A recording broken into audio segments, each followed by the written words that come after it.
people are in Europe and many people are in America. Uh, Happy Easter, everybody.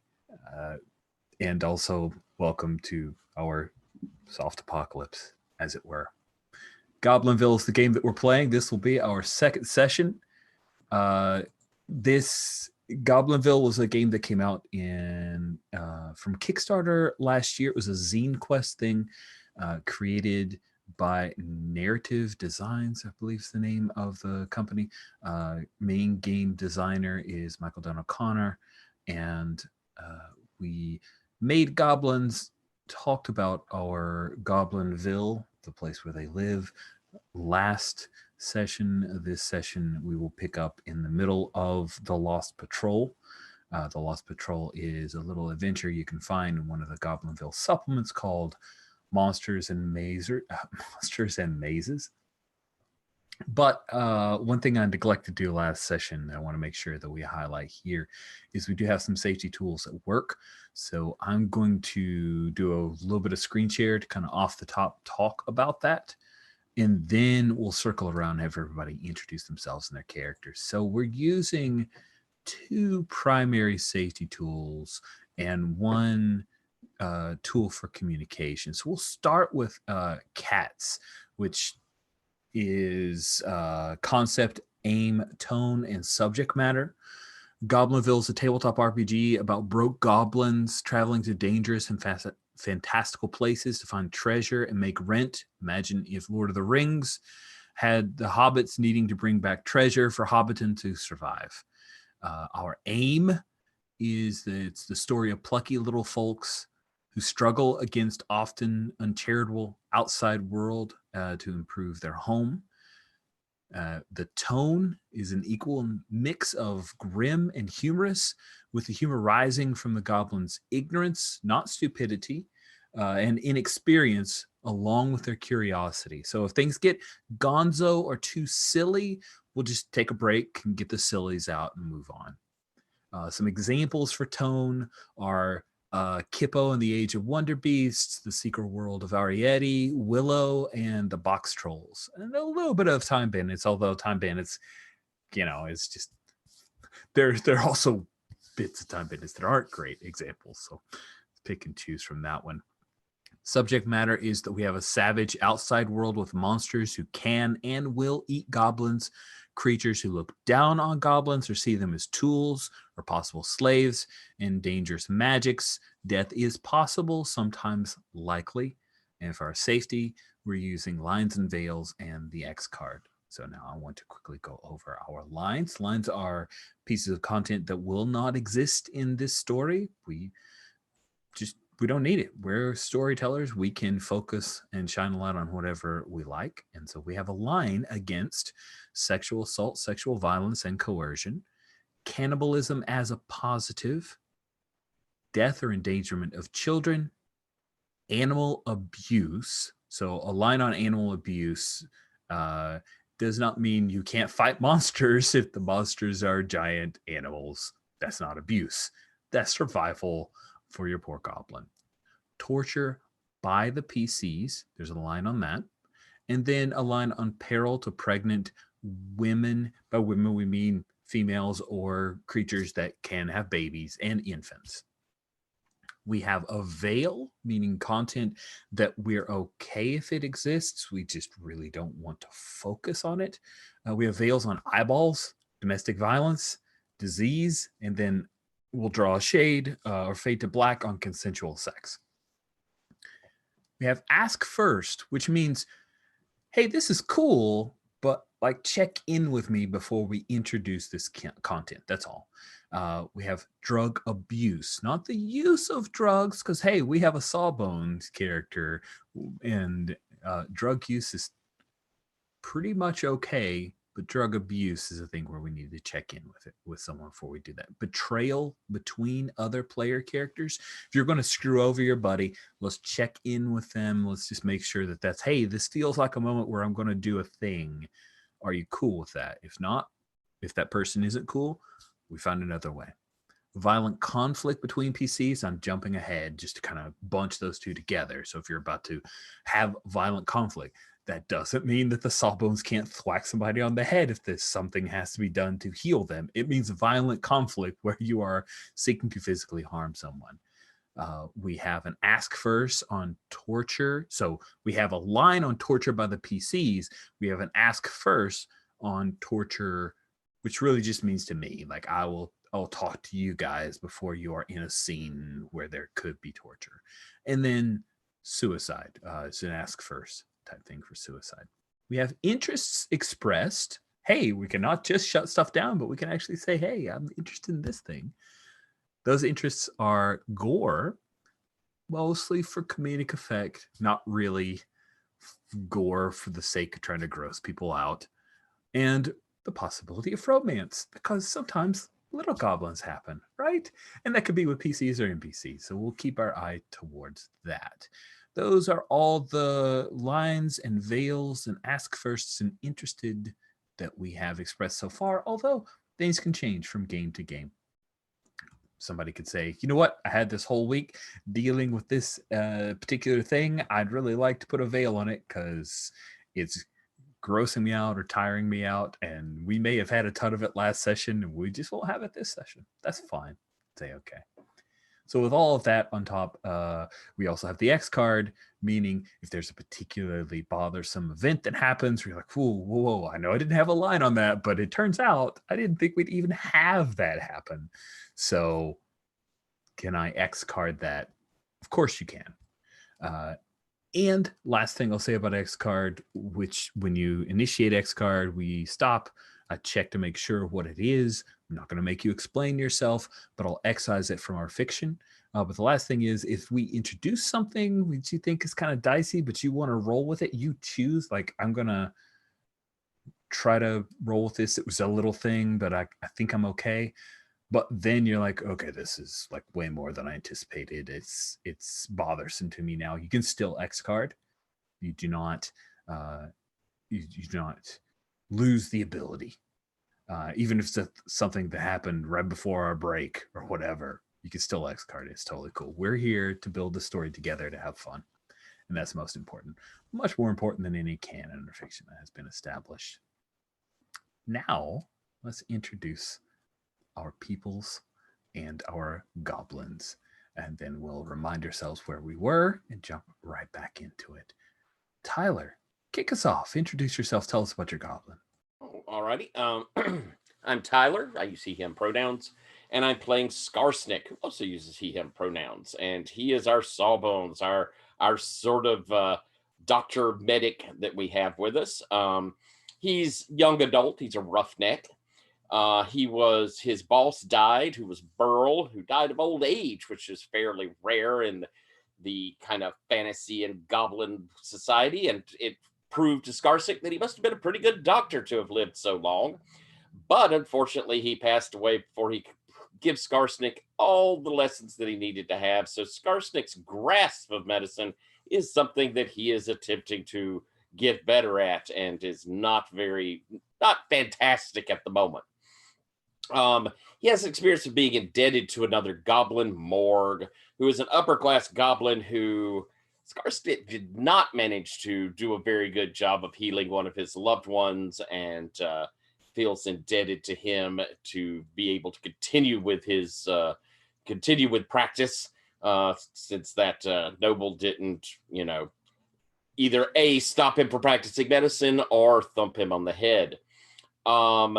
He has a goal of looking for herbs, and his outlook, he's very inquisitive. He's trying to learn more. And if you could say anything about Skarsnik, he probably has this sort of, he's cheerful, a little inappropriately at sometimes. He's stout. He has a trait of unavoidable, which is really more like he turns up a lot, especially around people where he might get a chance to practice his medicine. So he'll hang out at the ward cages, or he'll be down in the mines, that sort of thing. He wears a fancy hat to prove that he is a very important person, being the doctor of Goblinville, and a fancy hat denotes importance in every culture. And he is probably, I won't say that he's cowardly, but he understands his limitations and tends to try and avoid getting himself into combat. He is a big target, but he is willing to throw in with his brethren. And he also kind of has he tends to pretend he knows more than he probably actually does. That's Scarston. Thank you so much, Tyler. Jan, introduce yourself. Tell us about your character. I am Jan. I use the he, him pronouns, and I will be playing Spiff, who uses they, them pronouns. Spiff is a sapper. They are of roughneck age. Their former boss was Bruiser, who went broke because Spiff is a bit, lazy and reluctant to do his job. They're crass and they're lucky, which also meant that when blowing a hole into some mines, they found a lost dwarven room at some point. And I think that's it. Awesome. Thank you, Jan. Alex, introduce yourself. Tell us about your Hi, character. I'm Alex, he, him, and I'm playing Gorp, the Warg Keeper. He's mild, just a tiny bit retconned from last session to be more in line with our Veils. He kind of had about 3 days of training to look after wargs and train them before his boss was eaten by said wargs, and he's had to figure it out himself, and his outlook on life is not great because of that. But he's survived it, and he has trained wargs. He's dangerously stubborn and surly, but that comes from missing some fingers and bit of ear and such. And and I think he's undeterminately related to Skarsnik. I think they're either brothers or cousins. I think goblins call that bruzins. I think we established that. And Sizzins? Maybe some. When you can't remember if you're brothers or cousins, because your mom and your aunt both littered at about the same time. Yeah, it was. There's a lot of communal raising of. What's the litters? Litters. Yeah. Love I've it. been calling you brother, though. Yeah, That's true. I like he doesn't object. yeah, That's good. yeah. Awesome. And I think there's a little bit of jealousy from Gorp putting on Skarsnik with his, he's learned counting. Not everyone gets that education. Jen, please introduce yourself. Tell us about your character. All right. I'm Jen. I use the she, her pronouns. I am playing Scree, who also uses she, her pronouns. Scree's a minor. She's a long tooth, so she's not a young adult, but in fact an adult. Her boss was kidnapped. Not sure why. Toot. And she's a very practical, business-minded-ish sort of character. She's not the new boss at the mines. She's totally capable of being the mine boss, and she's definitely who the current mine boss asks for advice, but she seems to be skirting the title. That's because she's the shadow boss. The shadow boss. Yeah, and I get the feeling that Scree probably used to be a forager, but as she'll say, there's always something to grab down in the mine. Nice. We have Sir not appearing in this film. Sorry, Tim kind of set me on the track there. Sabine is enjoying some Easter festivities with some friends, and will not be joining us for this particular session. Rest assured, Tim the cook goblin will be back with us in future sessions. So we will just NPC Tim the cook. I'm not going to try to even be nearly as adorable as Tim. So Tim will just be mostly quiet and huddling in the back. In our first Perhaps session, Tim's on a cooking adventure. it's a possibility that Tim maybe wandered off while you Quest guys for were the golden building mushroom. big guess. Yes, the mushroom is talking to me. You guys have been sent off to find the lost patrol. It had been a month since the scout patrol left Goblinville to explore the southern forest. They had planned to be back a couple of weeks ago, but it's not uncommon for goblins to get sidetracked, especially when mapping routes to valuable resources. However, you guys were asked to go to the south and tried to find them, and you found their camp, which had booby traps around it that you averted. You found the spoor of some very large creature and evidence of that creature having possibly killed one or many goblins. After seeking around there, you found a bit of hunting grounds where a great number of the large pine trees here had been knocked down by a large creature. Decided that you would set a trap for what you were calling the bird bear. Discovered Merg and Gacko, two goblins from the patrol, one of whom is very good with puns and jokes. By very good, I mean not really good at all, but has the confidence and perhaps the lack of social skills to set forth with said jokes. All of you decided it was a good idea to build a trap for this bird bear for your own protection, and set about doing so, digging a very large pit led by Spiff, maybe the most work you've ever seen him perform. However, I'm excited. and we will insert a scene, like we're going to do a little bit of a retcon, that Tim the cook has a brief conversation with his mushroom and heads off, wandering through the forest, and you guys did not notice that he has done so. What you do notice, unfortunately too late, is, and this is what we had ended our last session with, a group of ravine elves, these small, taller than you, but small for an elves, with blow darts and bows and arrows, has surrounded all of you during your hard work.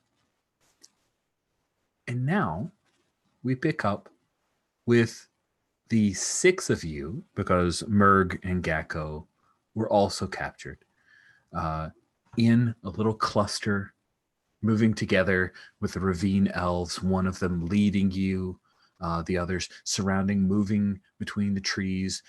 They all have weapons on you. You don't have any obvious weapons, but they haven't really done they haven't been terribly thorough in trying to pick clean any weapons you would have, probably because you get the feeling they find you a little distasteful. They're wearing cloaks made of leaves, and you witness a couple of times as they lead you from this hunting grounds down into a ravine. And there's a question here I'll answer in just a second, but down into the ravine, you've seen a couple of them. They actually drop, and those leaf cloaks just swallow them up, and it's like they just disappear. It's almost mystical. It's spooky, really. But they lead you to a small dwelling. Just like themselves, their dwellings are nearly impossible to spot. They're built under the gnarled, exposed roots of trees in the ravine banks. They live in burrows, That's right. So they, while they are elves, they live in trees, but only the roots of trees. So like they're going to call themselves living in trees, especially if you ask. They will haughtily say so, but they definitely live in burrows, which are great hiding spots and lookout posts and firing blinds. But they live underground. Don't be mistaken. And there's a crook in the ravine where they have led you to a small compound of connected burrows. And you find that there are 4 of the scout patrol goblins here in this little connected group of burrows. And so we'll pick up with you guys seeing the 4 of them. But there was a question asked in chat if you guys can remove your conditions. So we have 2 people who have exhausted conditions. And so let's quickly consult the book of conditions. Let's check. How do we resolve conditions? I think I just want to make sure. Okay, conditions. Sorry. Thank goodness for PDFs where you can do a search. All right. So I'm sure I did have exhausted at least. But I either accidentally ticked it off or... Okay, well, go ahead and remark it, and we'll answer for everybody. So in order to resolve a condition, you need to go into camp.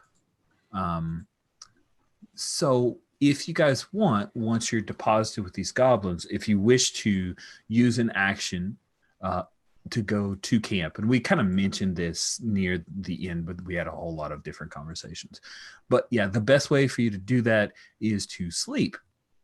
Sleeping allows a goblin to recover from panicked and exhausted. So, the lot of you are led to this small connected series of burrows. Which Spiff will quickly point out is a shithole. Really? Because I don't really see any shit in here. It's kind of nice. Smells not too bad. Smells like wooden leaves. What have they done with... You don't like wooden leaves? What you got against wooden leaves? Wooden leaves kill your father? They should have made the proper house. This is not a house. This is a tree roots. Wonder how they keep the water out. There was something that Gorp was going to say before I have any of the... That was Alex was going to ask. What's happened? What have they done with Greyback? Oh, that's a great question.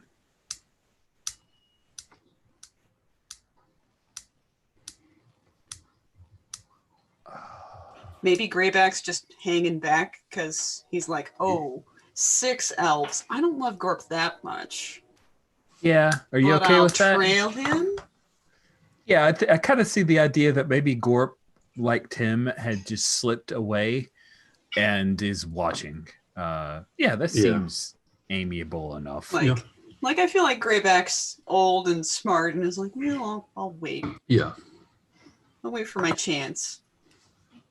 Yeah, she is clever enough to know that would be not awesome to go up and roll up on a bunch of ravine elves. So the Goblin Patrol members, I'll drop this into chat. Actually, I'll not drop it in chat. What I'm going to do is stick it into the keystones, notable figures, etc. But I'll read aloud the patrol goblins. Their names are Crag, who's basically their leader, or he is now. Tig, like short for Tigger. Slacked, and we'll go with Apps, because that just amuses me to have a patrol goblin named Apps. So, yeah. We already had a Slacked. You did have a Slacked, so wow, we did. Totally a boss goblin. I must like that name a lot. Exactly. It could be that there's 2 Slacks, just pointing it out. Oh, no, that's good. So we'll go with Slacked the second. Okay. So Slack sent you guys out to try to find his dad, I guess? No, Slack the second would be his son. He just didn't want to Right. talk about it. He didn't want to talk about it. But yes, totally his son. That's why you guys are going out. So Slack the second is there and alive. And the other goblins look, and you get hear you guys talking as you're being brought into this little burrow prison, as it were. And Slack the second says, "Oh, we poop over there." Do they take the poop away or do they leave it? Man, leave it. Maybe we can make it into a bomb. You're a sapper, right, Spiff? Poop bombs, not my specialty. Wrong kind of poop. Yes. Bad poop. Much better. Guano. Crag says, "Came looking for us, huh? Huh? You found us. Good job. We're Yeah, great. stuck." It's like the first is paying us. Yeah. They feeding you? Yeah. Yeah, I want to There. get food. Oh, and he'll reach into a little pouch and he pulls out some like acorns. Starts handing you some acorns. Guys should rest up. We're gonna have to go fight the owlbear soon. What? Bird bear? Well, they call it an owlbear. I like bird bear. Bird bear's good. An owl is a bird, I guess. Why are we having to fight this owl bear? And we're already doing that. Yeah. Why'd they stop us? We made a trap. Bring it over there. Oh, it's a great idea. Who captures says- you and then App forces says, you "You to made do a things trap?" you're doing when captured? Elves. Wait. Craig says, "We were sleeping. We set watches, but then it ate our watch, and then they came around and led us away." But yeah, but there's one of them that talks at us. So just rest up, guys. We'll watch your back. You look tired. Thanks for coming to find us. Yeah. Sorry you're stuck. Hey, but our trap is like 4 goblins wide. Mm-hmm. How big And is like- the bird bear? 2 goblins deep. It's great. Oh, you ask how big it was. That's when Merg and Gakko start arguing with each other because they both think that it was different sizes. So Bear Gakko's sized. like, It's bear it's sized. it's bear sized, right? And Gakko says, no. You only, it's like the Gak. No, it's not. It's bird sized, like big Okay. bird sized. Like a bird the size of a bear? And that's when Merg says, "Yep." Great. So Trap should be big Wait. enough then. What if it has bear-sized feathers? Abs is like, ooh. Then He's what? into that. All right, let's I do want one. camp. Oh, yes. Okay. Here are the actions of camp, friends. When you make camp, each goblin must eat a ration or mark a condition. The elves have been providing you food as long as you're willing to eat a non-meat diet. If you say, yeah, exactly. I imagine you're omnivores. So, Free food. yep, it eats. So you guys can consume a ration which you are provided. Rest and restore. You may choose to sleep or take a camp action. When you sleep, you can recover from panic and exhausted. If you wish to recover, then you can recover from illness or injury. No one is injured or ill, sick or injured, correct? I took a glance, but I didn't see anything. So I don't think anybody's got. Okay, cool. You can repair gear. Did anyone break gear? I don't recall Not yet. that. Okay. Barely even got to use your gear. So I'll have to keep that in mind. And then foraging. Only possible if rations might logically be around. That one would be a one where you'd have to try to sneak out. So that would be a little crazy. You're totally welcome to do it, but that is definitely a risk that we'll have to put to a roll. You can make supplies or torches if you so wish. Otherwise, everybody can just sleep. So does anyone want to not sleep? I guess is the question that I'm about to ask. Sleeping for sure. Quick question. Did they take any of our stuff? Nope. Beyond, like, maybe weapons that we're... If you have a very obvious weapon, they've probably taken it. Would they If you have have taken my something, stick? anything, no, they didn't take your stick because you have missing digits, so they think you need it. But the rusty knives are probably gone. Yeah, So we'll say did the rusty knives. did they gone. take my pickaxe? Yeah, they're definitely going to take a knife pickaxe. I got my whistle. Still have your whistle.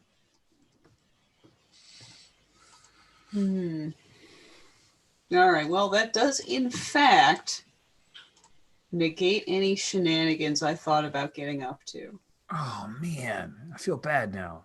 I got rope. Still a pickaxe is like pretty obvious. It's a pretty obvious weapon. If they left me with it, that would have been like, well, I guess they're asking for me to do some tunneling. Okay. Right?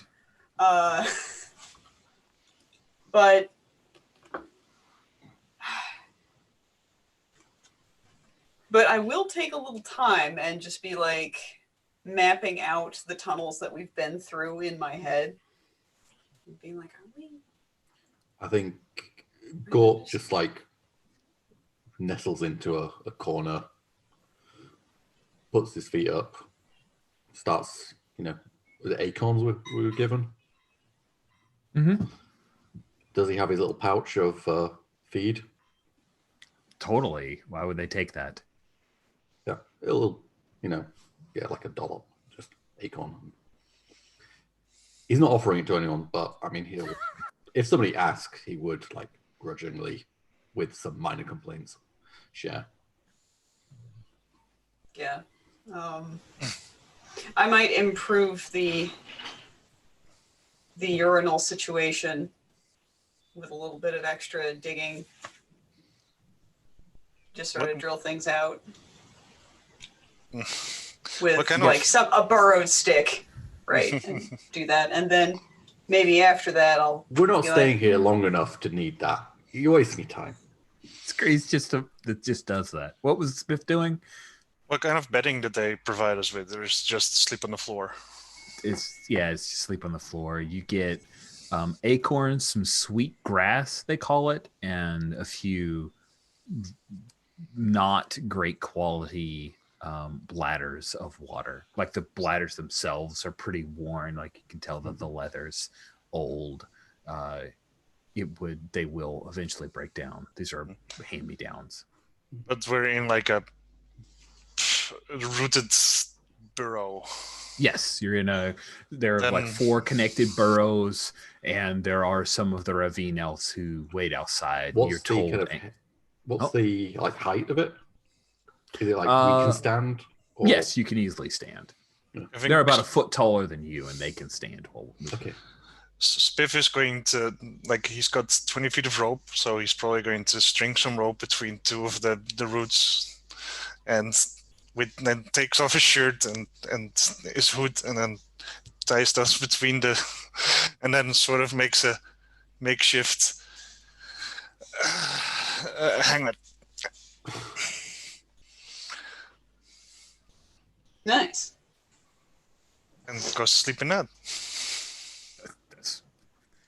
The 4 patrol goblins all watch you do this, and they're like, oh. And Apps looks over at the second.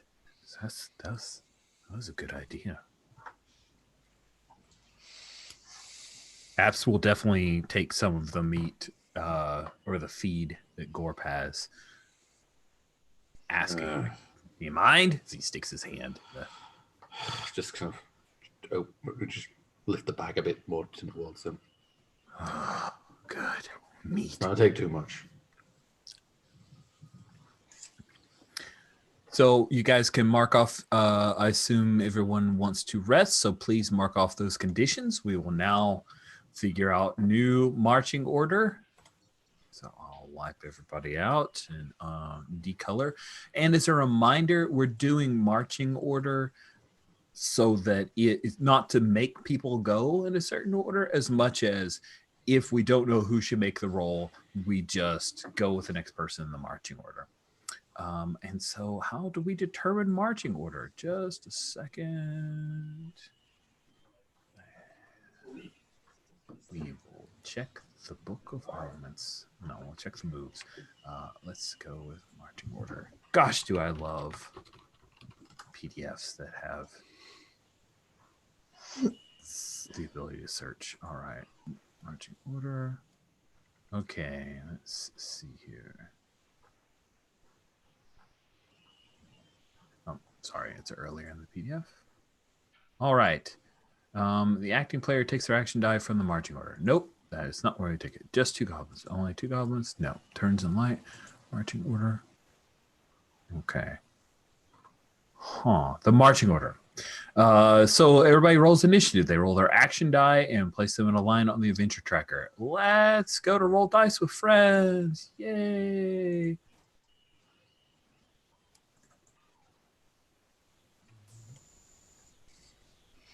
So I think somebody.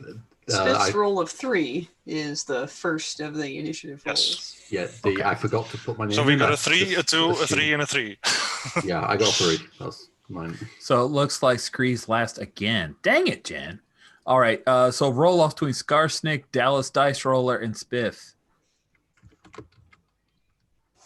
A 5. Putting my actual name in, so it does. Again. Oh, 5. roll off between Gorp and Spiff. All right, Okay, Gorp. Gorp goes first. Is it the way it was Yay. last time? So it's Gorp, then Spiff, then Scarsnick. Gorp's just a go-getter. It's the message I'm taking from this. It's the dangerous stubbornness. Exactly. All right, please, everybody, remove your exhausted. I think everybody already has. Good work, everybody. And What about titles and traits that we've used?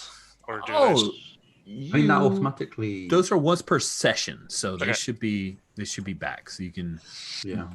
you can mark off those check boxes. Were they once per session? I thought it was just. Oh, yeah.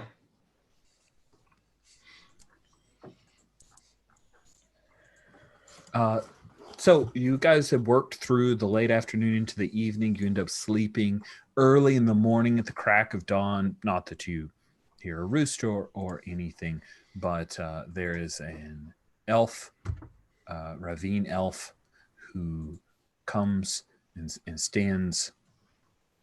She kind of squats down over her haunches and waits for all of you to wake. It's as if she's been there for a while. I have very plainly scooped out divots in the floor for my hips and shoulders. I mean, if you're gonna talk. Yeah.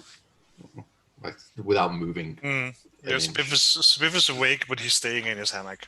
I roll up and sit up. The legs scrunched up in my coat. I probably had my hat just down over my eyes and will kind of push it up a little, peek one eye out to see who they're talking to. My name is Marin, she says in a very heavily accented tone. We believe that there are enough of you. Yes, Scree, you are the leader because you spoke first. Shit.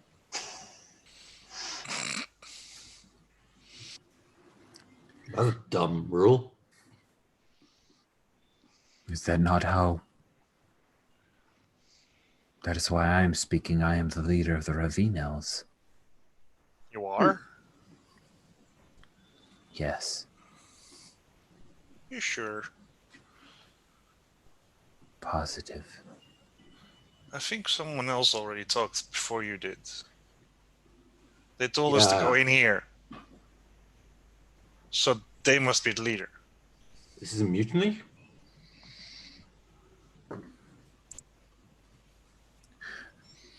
Do you want free? Yeah. Yeah. Wait, what? Uh-huh. Why did you come here? Why did the patrol come and you come after them? What were you seeking? Would Well, them.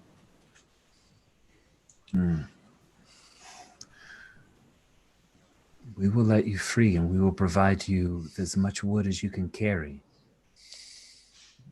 But you must do something for us. see, there was a but. I heard the but. I'm good at buts. $ eyes, what we got to do. How much wood? She As said much as much wood as as we you can can carry. carry. Yeah. Zoned out. She, right? You was a lady, right? Mm-hmm. Okay. Still got it. This part of the forest has a king above us, the Ravine Elves. We call it Usambra. It is an owl bear. We have lived in peace with Usambra. It lives in a huge nest cave above the forest floor. The bird bear. Nest cave. It's a Like bird Rock. nest and a bear is in a cave. So it's nest cave for the bird bear. Makes sense. How are you not Right. following this, Corp? There's like rocks in a tree. No, it's a tree in the rocks, I think. This is a tree in the rocks. We live in Is the it trees. above? Yes, in the rocks. Trees. Is this actually like a tree cave as well? Yes. So it lives here, Ah. No. like here. Probably a different one. Is it up? Is it down? It is up. It is above. Okay. We are low. We are in the ravine where you were building your giant hole. Trap for the bird bear. Solving your problem You're dumb. before you captured us. Oh, wait. I just had a terrible idea. Oh, share it. If it's a bird bear, it flies, right? Yes, Does it fly? it does. Oh. Like a... That means we can't trap it in a hole. Oh, that was such a good hole. Get it, Means make we a need lid. to take out the wings. You do not have to kill Usambra. In fact, we do not think you can kill Usambra. Pfft. What we We can need kill a lot of things. is for you to retrieve something. Goblins are sneaky. We know this. You are good at sneaking around. Not so good when we are near, but we have an arrangement with Usambra. You've captured will not every attack. single goblin you've met. I love I mean, just saying. Rich is laughing. Marin is not laughing. We do not attack Usambra. Usambra leaves us in peace, but some of the younger ravine elves lost a tapestry of paths to What? Usambra. Is that a map? Yes. Good guess. They lost it to it. Them. To Usambra, yes. We Uh, lost The the bird bear stole a elves. map. What does a bird bear do with a map? Nothing, we believe. To an animal, the map's just soft paper, isn't it? Is it really an animal though? Does it think? We have never been able to speak with it. Perhaps it has a language we do not understand. We try to respect Usambra, but we must have the tapestry of paths. It is how we move among the forest. It is in our secret language, so you, poor goblins, will not understand it. But if you will fetch it for us, we will give you as much wood as you can carry, and you may leave in peace. Never to return to this part of the forest, because Usambra will kill you. Well, that Reasonable. sounds pretty fair. Was it? Well, we wanted wood, and we didn't want to be killed. And No, but this- why are they not getting it? The map. Because goblins are sneaky. We didn't hear you when you snuck up on us. Maybe you weren't there. I don't know. I didn't see you. So, if you were there, you were pretty sneaky. Thank you. Scree, we will leave you goblins with some privacy to speak about this arrangement we have offered. And then Marin backs her way out of there and leaves. She is not going to argue to you about her being sneakier. You can make of that what you will. Yeah, she don't want to get bird bear smell on her and then get fought by the bird bear. She want us to do it. That's the whole deal. Yeah. Mm-hmm. Yeah, this piece that they're talking about really sounds more like they hide from the bird bear and it doesn't find them. Yeah. I think we should ask for more. Slack More the than we second can says, carry. Yes. Like a guard. Slack the second says, we could just leave. I think we have enough to where if we all run out at the same time, they can't stop all of us. We could just run. Well, apparently we're very sneaky. We could just sneak out. Yeah. I want that path tapestry. They say we can't read it, but we can always make a copy and read it later. Sell it. Meh. Send Who's gonna buy it from us? Tim to Other the elves. human place. I don't think That's when maybe you guys realize that Tim isn't with you. Gorp hasn't. Hey Tim, are you gonna? Oh, wait a minute. What'd they do with Tab? Maybe she's with Greyback. You know, I haven't seen Tim since we started making the trap. Oh no. Well, He's then doing we just shrooms. wait here and Tim will come save us. Gacko says he's doing shrooms. He went on a shroom quest. Oh, Oh, we got to make sure Tim don't get it. yeah. Pretty sure Greyback won't. I don't want to say that it might not be a great idea to have this path tapestry thing, but we really need the wood, and my guess is they're not going to give us the wood unless we gave them back the tapestry. I really don't want an arrow in my... But we can make a copy. We could try to make a copy. We'll have lots of wood. We can just carve a little bit into some. But we should Bark ask or for something. more. Oh. A cart. A cart to put more wood on. Well, you're the leader. You gonna negotiate? You don't negotiate when you got nothing. I can't trade back guano I don't got. We don't got the map. We get map Or the first, then bird bear. negotiate? Yeah. That Once we makes got it, sense. we do it. Now, we are perhaps putting the wood before the cart here in the sense that we know we're not really that sneaky, right? At least I'm not really that sneaky.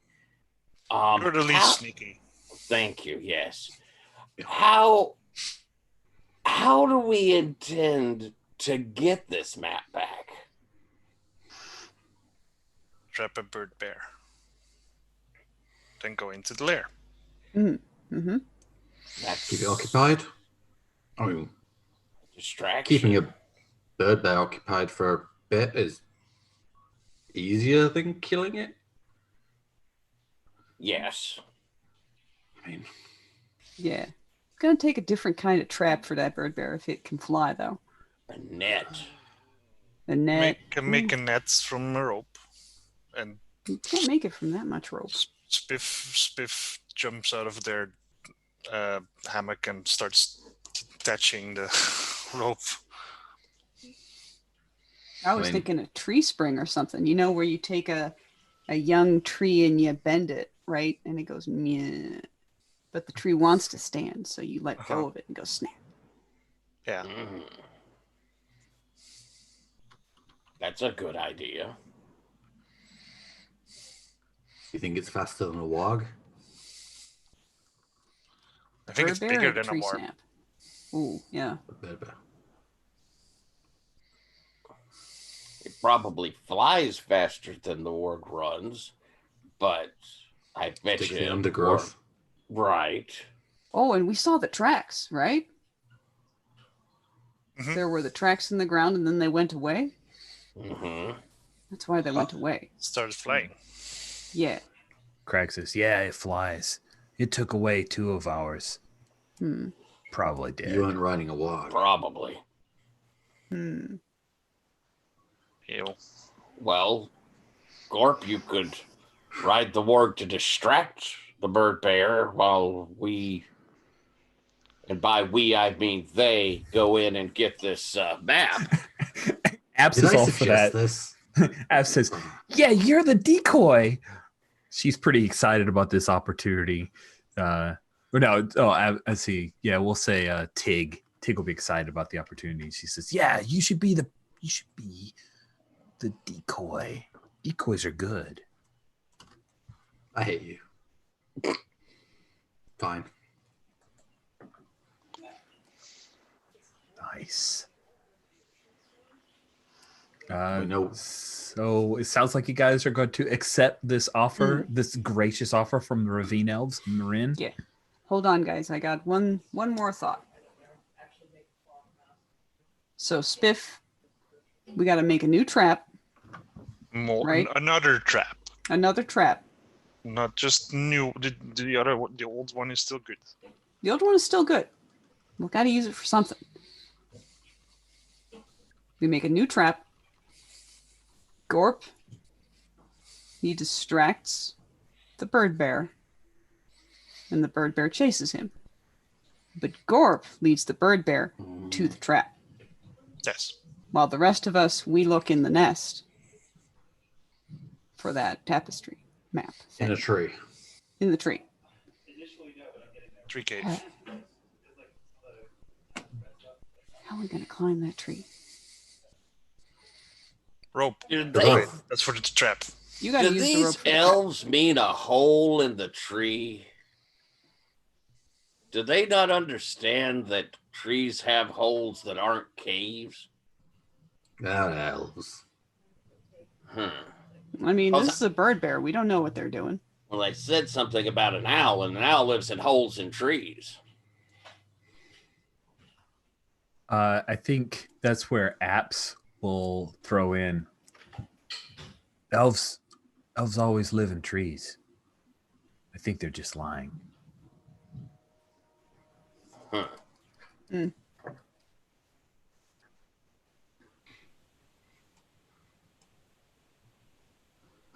Well, They live in trees. They like rope. Well, they live under trees. I think something worth us remembering is if they let us go to do this and we discover that we don't actually want to do this, we can just leave. Okay, we agreed to do this, but we need more rope. To climb the tree and make the traps. I think that's good. I think we can ask for that. Should we call her back? Mm-hmm. Oi. Find that she doesn't respond to Gorp's call. Perhaps she's waiting for Scree. Oi! She does not respond to Spiff's call. Are we like at the end? Were we like actually like caged in this way? I wasn't sure. No. Like you could, if you tried to bum rush, you could just run past. But they have a couple of ravine elves with little blow darts or blow guns. Hey, they're marine. With poison darts. Oh, She pokes her head down and then drops and comes walking into the edge, into the little burrow. Yes, Scree. Seems a bit arbitrary. We're gonna do it. We need more rope if you got it. Well, vines do. That is what we use. And I need my club. It's medicinal. And don't shoot my wolf. Need a knife. The knife. I need my the pickaxe back. Yes. Yeah. The club, of course. You will have everything back that is yours, so that you can And more help rope. us. And vines. Prefer Correct. rope, but I guess. If they're strong, it's fine. Is that acceptable, Scree? Yeah, let's do it. Sucky rope will do. Cool. So we have the you see there's like 6 other goblins in the 40. There's like 10 of you guys all coming out of the burrow. You've still got a few bladders of water. They will put more water in that, and then Do we have a slow motion walk of 10 goblins coming out of a barrel? Oh, Still have that. with nonchalantly putting the whistle to the side and Nice. with the, You guys move to the edge of the little ravine yeah. burrows, and they hand off like they've got wrapped a bunch of pretty stout vines that are in really long, maybe 50-foot piece. Yeah, it would be. You have to actually kind of bite to cut it, or use your rusty knives, and they drop those at your feet, so you guys can grab that and go. And Marin is there as you guys stand at the edge, and she says, again, do not fight Umbara. Umbara has killed many of our people, some of yours. If you enrage it, all of us will suffer. Be smart. Be sneaky. You're goblins. And where is the tree cave? Pointing up towards the top of the ravine. And she calls out in a completely different language. It's this like flowing bit of mostly vowel sounds, and a younger ravine elf who is wearing a cap that looks like a raccoon comes up, and this little ravine elf has a little spear along with the blowgun, and in a female voice says, I will take you and show you where Umbara is. I'm not allowed to hunt it, but I watch wherever it is. I am Astra. Oh, Astra, I like your hat. Thank you. You must be very important. She looks down. She obviously doesn't agree with that statement. No, the other one was the boss. Yeah, No hat. the one who talked second.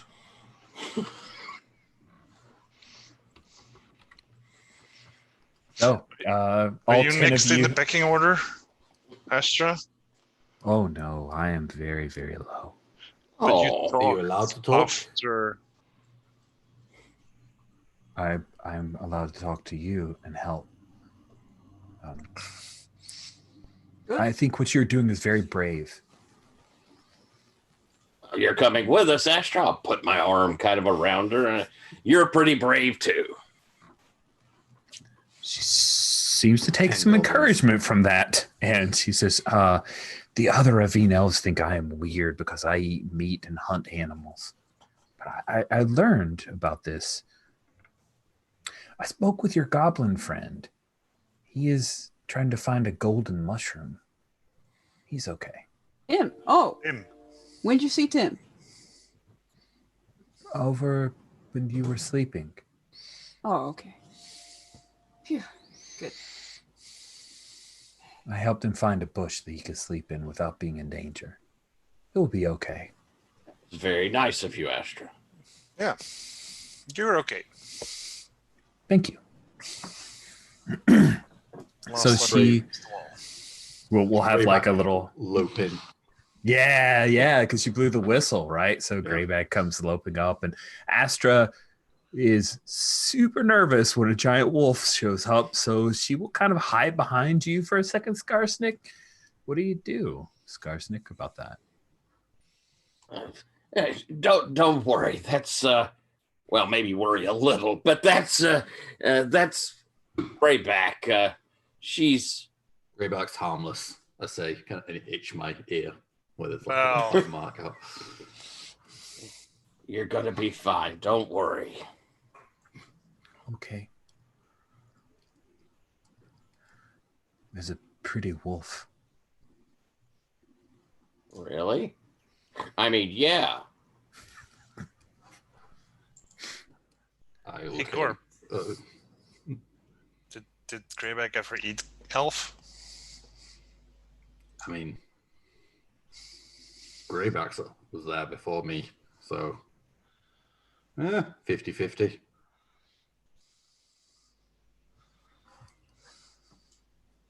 See, numbers.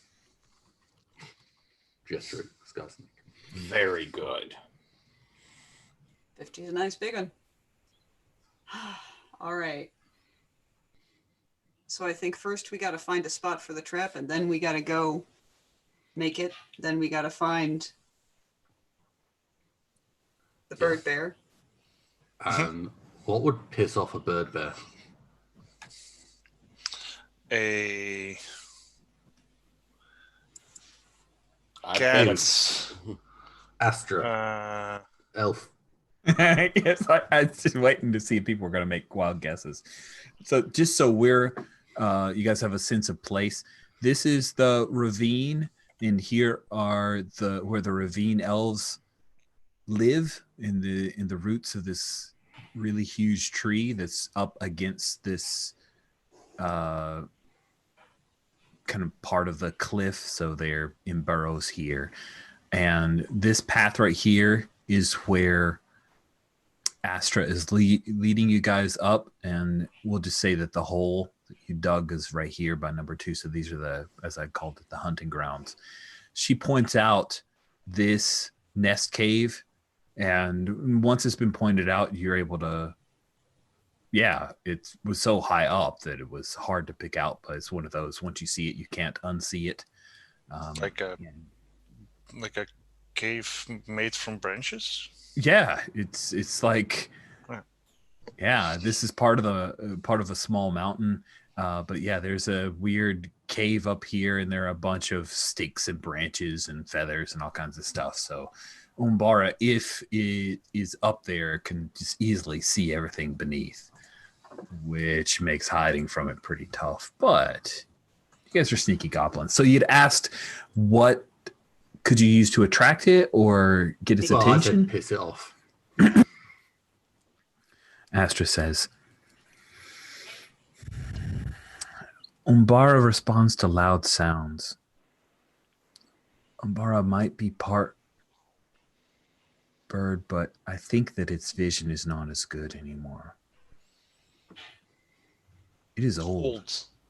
Umbara has been here from before when I was born.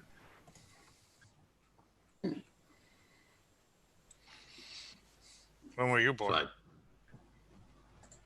Oh, I was born 40 summers ago. How old are you?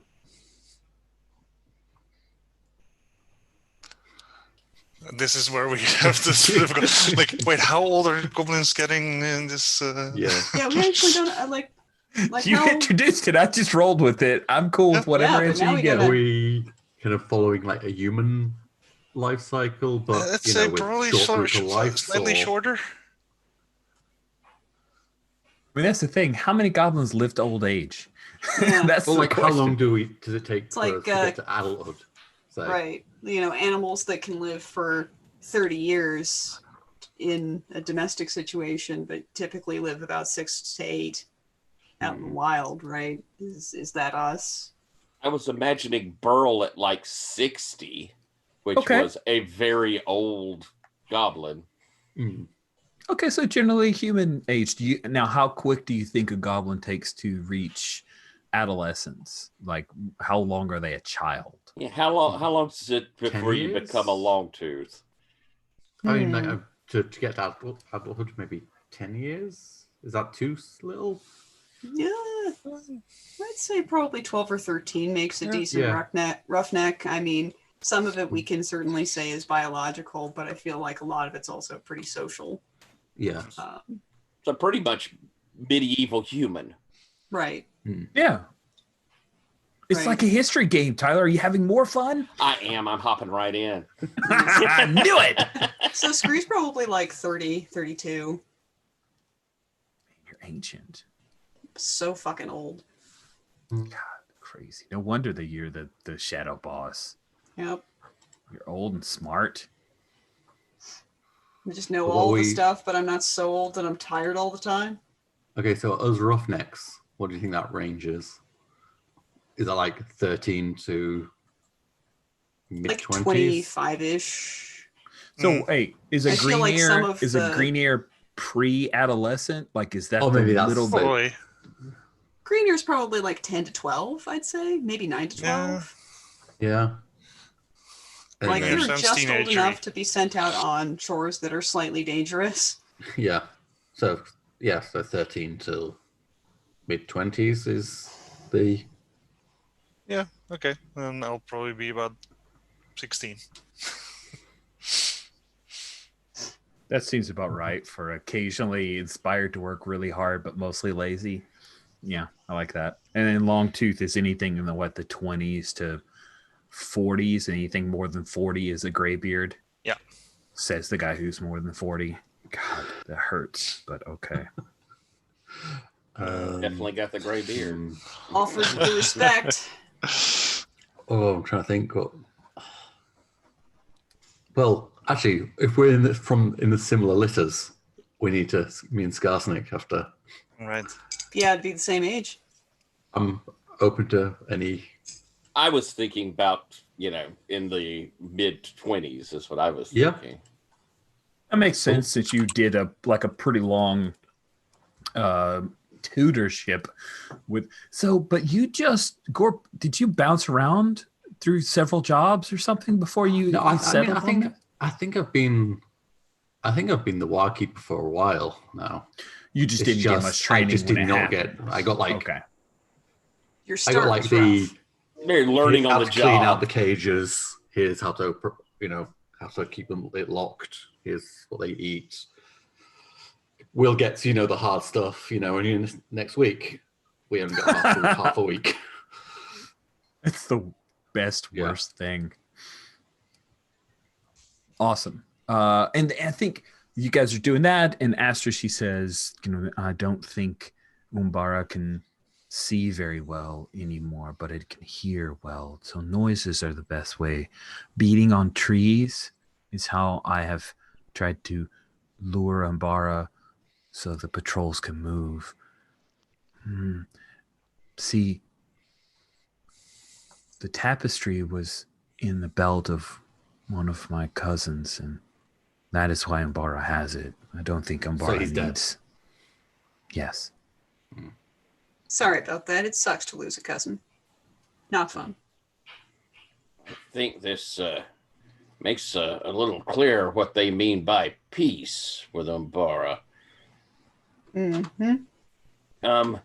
Astra, just wondering, we were told not to try to kill Umbara. Is that because your people like or revere Umbara, or is But it does she just protect your borders?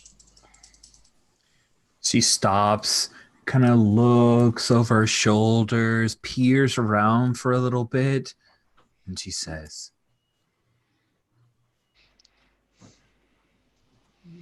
"We don't want to make Umbara mad. Also, there are other creatures that Umbara keeps at bay who stay out of this part of the woods." See? Borders. Mm-hmm. And I'm assuming maybe there was like a name swap, and I think Astra knows some of your names, but that's 10 names for her to learn, like off the bat, without writing any down and no name tags. So she'd just say, "Yeah." Yeah. Well, it looks like your trap idea, Scree, may have a better chance of success if this creature can't see well. Yeah. Oh, it means that means Gorp and Greyback can hide a little easier too, doesn't it? As long as they stay quiet. Yeah. I mean, how long do you lot need to dig the hole bigger? It's going to be very dangerous. Yeah, we know. Wait, so when they Right. say we're sneaky, they They just keep mean that saying yeah. that's our natural complexion is better camouflage. I like hold a hand up to a tree and I'm like, yeah. Meh. Astra doesn't really answer that question. She has her opinions, but she doesn't want to dampen anyone's spirits. Just the, I think they mean sneaky as in we're expendable.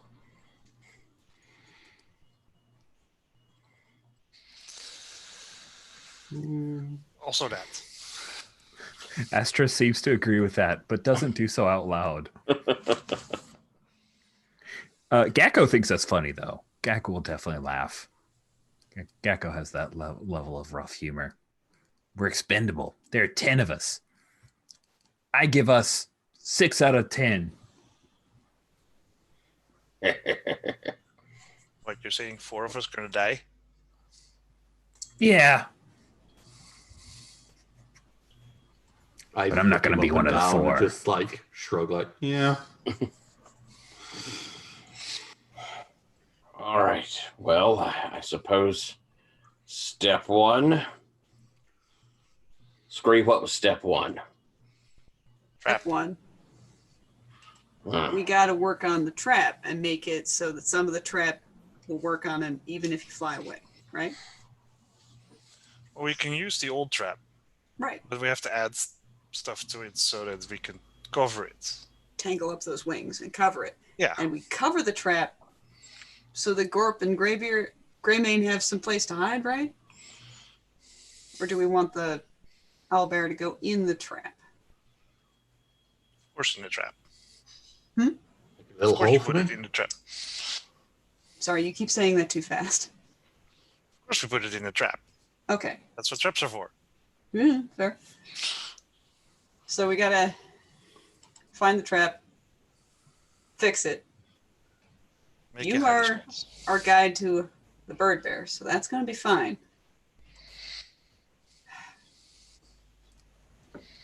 Once the trap's ready, we go with Gorp and Greyback. We make some noise and get that bird bear looking at Gorp and Greyback, and we make him chase him. We got to give you something that makes a lot of noise, Gorp. I got him a stick, but Yeah, if we had Tim, we could borrow his big What? bowl thing, and you could bang on it. I kind of like just like lift up the whistle. Oh, I forgot you got that whistle. All right. is that not going to annoy Greyback? Meh. I think Greyback kind of growls a little bit at the thought of that thing being blown a lot, but you can move it away, perhaps, maybe. Yeah, we'll see how that goes. That won't go wrong. That might be a complication I introduce later. You never know. Not a guarantee, but it's not going to happen.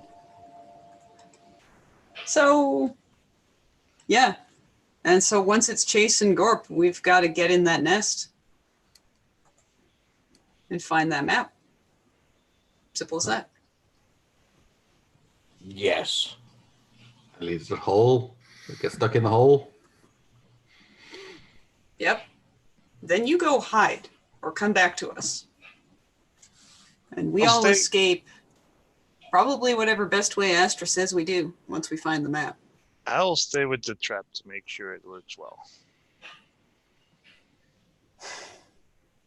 So Skarsnik and Scree are going to climb a tree.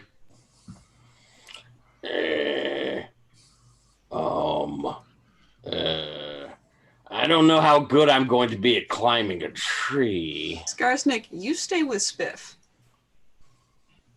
All right. Scree, you're going by yourself? Got these other guys. Yeah. I'm going to take Tig and Slack the second with me, at least. Tig's all about that. Tig's are you doing, 100% Astra? on board. Astra says, Miranda asked me to lead you here. I don't have to do anything that she says now for a bit. How can I help? I don't really think that far through. Skarsnik? Well, we're definitely you're going to have to show us where the cave tree is. She points up. Can we see it up there where she's pointing? Or? Yeah, it's one of those like, oh, there's a thing. Once you see it, you're like, how good Oh, is a that? cave. Oh. Tree cave. Yeah, got it. What does it look like?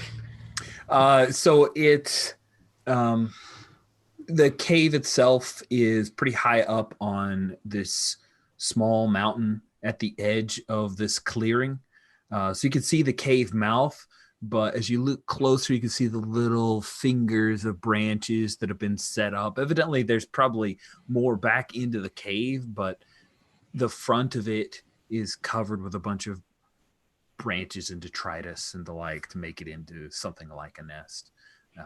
I imagine the owlbear like creak, drags a couple of trees together and gets them sort of locked up to get that started. And yeah, that's just I dig that. That's totally cool. Oh, and if you guys want to like stare at the picture more, here's the link. Yeah.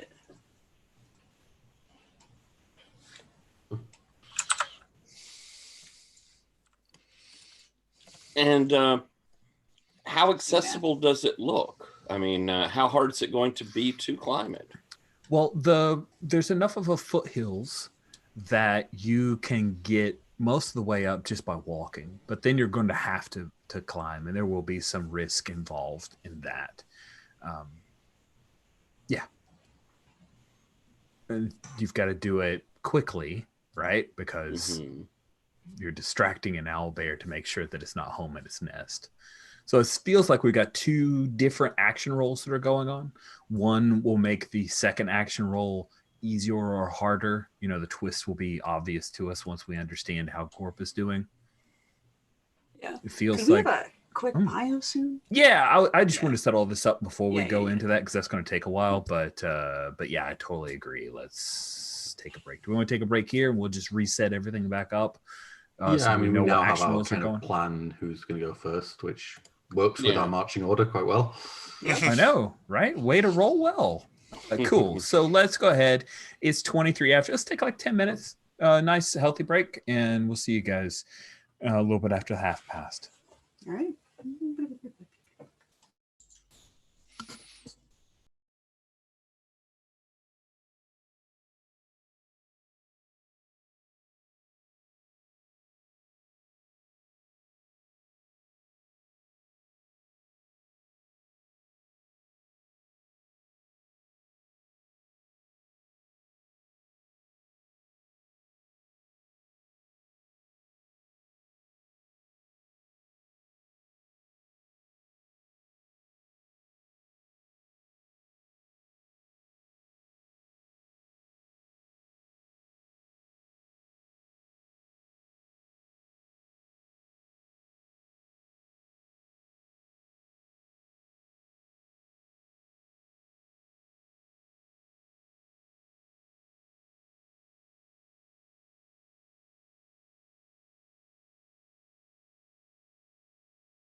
I popped some popcorn. So Oh. I have a visitor.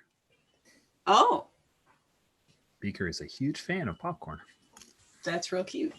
Which it is too. As a matter of fact, I was eating some of those little Tom's bacon crunchy fry things, and I felt something on my foot and realized it was doggy slobber because she was very happy to hope I would give her some. High entertainment for a dog right there. She's good at catching it. I could throw it across the room. She'll run and catch it from the air. Nice.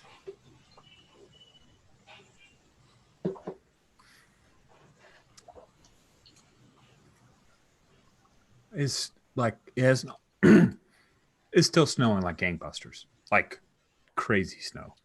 It's Yeah, quiet apparently. outside. Yeah, apparently Alex is getting the blizzard. He was saying it's snow sideways. Yeah, he's out to make sure that stuff doesn't get blown away. I'm assuming he's entering the trash can wind scale. Where it's like a 0 is everything's fine. A 1 is knocked over. A 2 is in your neighbor's yard. A 3 is down the street. And 4 is you never see it again. It's off to Oz. Mm-hmm. I used to live in Wyoming. And it is windy there. They don't hang flags or ropes off of poles to test the wind. They hang chains. Yep.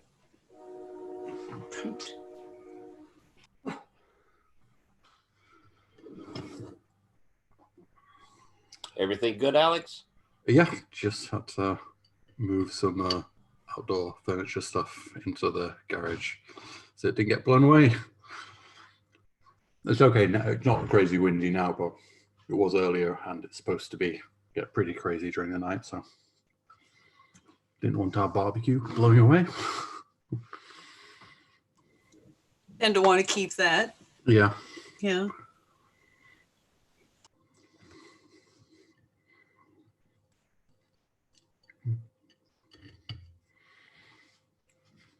Okay, we return from our commercial break. I occasionally am going to mute and eat a little bit more popcorn and hand a few kernels to the dog. So, as we talked about before, you guys have this 2-step plan where Gorp, possibly others, will lure the owlbear away, the owlbear Usambra, so that Team 2 can climb the remaining distance to get to the cave nest and try to retrieve what is called the Tapestry of Paths. Astra has offered to help, but seems like she wanted to help however Skarsnik wanted. Skarsnik has said he doesn't think climbing is a good idea, so I'm not sure where he's involved in that action. So we'll kind of figure things out. First, I'll ask Gorp, other than you and Greyback, are any goblins helping you to distract Umbara? I mean, possibly some of them might do help with the initial noise and then hide. I don't think with the actual chase, because,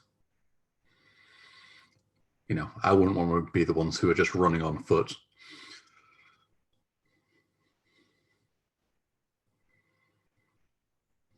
Okay. So then we'll just say maybe the patrol goblins, other than Slack the Second, will head with you.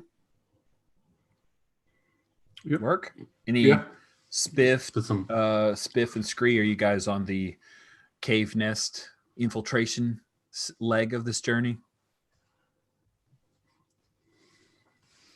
Spiff's going to be working on the trap, isn't he? Oh, okay. Spiff's trap guy. So Spiff's on trap. I'm taking. a bad idea to leave a trap to just hope it works if you can make sure it works. I mean, maybe if you've made the trap a bunch of times before and you know it's usually successful, you can leave it, but... This is... We're improvising here. Yeah, this is high new trap territory. So I've got Tig and Slacked the Second with me. And I think that's it as far as getting into that cave. Yeah, I think I was going to be with Spiff in trap territory. Okay.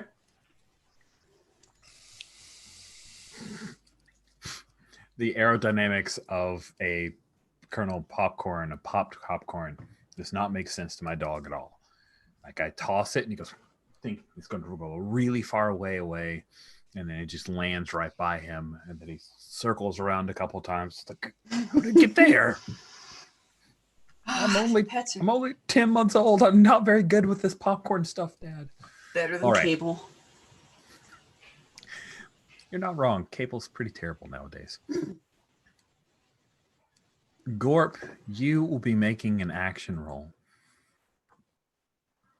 Let's walk through the action roll again. So, the action is that you want to pull Usambra from the nest cave. Right? That seemed like the action you want. Awesome. The danger is that Usambra may catch some of you guys. The harm is that you will be bit or clawed or pulled away by sat on by owlbear. Those sets. So you're doing a thing. You've got an action. We've got a danger. I mean, just a quick clarification: is the aim to lead it to the trap? Is this what this role is, or is this just the attracting it? I feel like this role. The more important thing is that it's away from its nest. Yeah. And ideally, we get it in the trap, but okay. That's like secondary. Okay. Main aim is it's coming for me. Secondary. I mean, I think the danger is you're successful. Ooh, successful. We can't really set an action like that, but like yeah. In other games, it would be you have drawn the attention of an owlbear. That is usually a hard move, but that is what you were seeking. Yeah. So sweet. Okay. So we've got you're taking an action. You're pulling your die from marching order. That's what we start with. You're doing an action. I want to make sure I'm not doing too many. Hold on. Let me go back to the building a die pool because it's been a week and Rich is a forgetful cuss, and I've also played 5 other games in that intervening time. So I am going to be nice and say that for right now, you're in good position. You've come up with a plan. You had Astra's help. At this point, Usambra is not aware of you guys, so I will be nice. I don't think it's nice. I think it's logical that you're in a good position to start off here. Things will deteriorate quickly, I'm sure. So we have an action. So an action die is the acting player takes their action die from the marching order. So let's gray you out. Good. Somebody already did that. Awesome. You're wonderful. Danger. You get a die for the danger. I toss you a die and I describe what's dangerous about the situation. Hey, owlbear will be coming down after you, and even if you don't die right away, you have its attention. Harm. You might get hurt. I'll say how. Attacked by an owlbear. Sorry, but like that's kind of the primary thing. Traits and titles. Do you want to use a trait or invoke a title, letting you add a die without creating any new trouble? Yeah, I mean, I feel hands first or dangerously stubborn. Either would work. Yeah.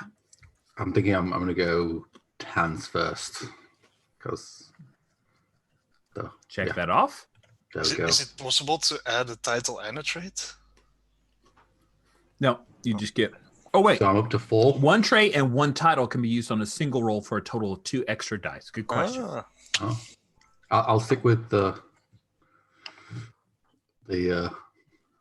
one. Just the title. Just the title. Not going to use a trait? Okay. Oh, I mean... No, I'm going to throw in I'll throw in the other one because let's get this really successful. Yeah, it's an owlbear. Harm seems a fairly serious thing. Get a little gamey about this because yeah, that's a good call. Sweet. Sorry, my PDF readers decided to take a nap. Let me pull it back again. All right. Twists. Any player can introduce a twist. A twist is a dramatic complication or serious risk. Player offering the twist can put themselves or their gear at risk. And then this is also how another player could help. So, are there any twists you want to add in that would give you another die? Or are you going to leave it be at what you have? It's a bit difficult because it's like I could add, but then it's like the plan is to get into the trap. So, I mean, do I have to like come up with a? I guess I have to come up with a reason why this would be. I'd be using this to help me. Mm-hmm. I mean, a twist is just another unexpected trouble. Is what? Yeah.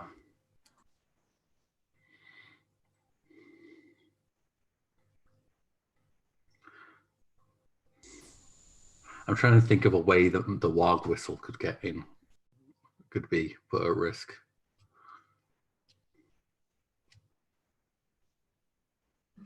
I mean, you're riding full bore. You might drop it out of your mouth. Swallow it. Or swallow it. That'd be pretty bad, and Skarsnik would definitely have to help you out of that. Skarsnik would be like, oh, I remember that as being a little big. We maybe don't want to wait for that to come out in the end, as it were. Swallowing the whistle. And is that a thing that... Oh, no, I can put the dice into the twist link and to kind of... Yes. Right. So let's go to the... That gives me another dice. Yes. So now you have 6 dice. Man, you're going to be fine. Don't worry about it. It's all good. All right. Go ahead and roll your 6 dice. Did I get rolled? Should I roll again? I think I'm going to try rolling it. Yeah, roll again. I should see a bunch of dice. There we go. That is pretty terrible. There's some 4s in there. You've got a chance. All right. I've got a lot of boxes to put. Yeah. 6 is good. It's got to go 6. Somewhere. Okay. You have to have a 5 or 6 for the action to have a success, which is the action was draw the owl bear out and into the trap, right? Yeah, well, there we go. Action gets the 6. I think harm will get a 4. Okay. Where do you want to put that other 4? Okay, what's the everything else goes into the happens. Yeah, you're either going to have the danger happen or the twist happen. You got to choose. Getting hurt or losing that whistle. I think I'm swallowing the whistle. Yeah.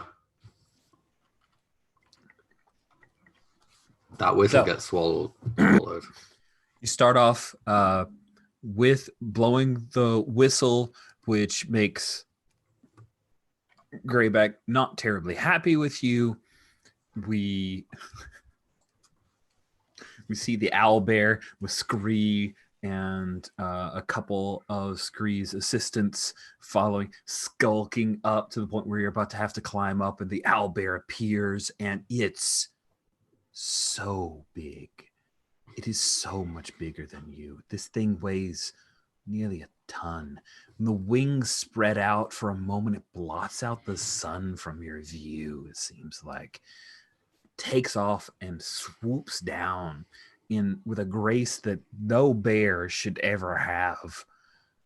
You see that its head is this out. Actually, there's a picture in the little module. I'll show you the picture. It's not like, well, I like it, so I will show you the picture. Show us. Talk too much. Here we go.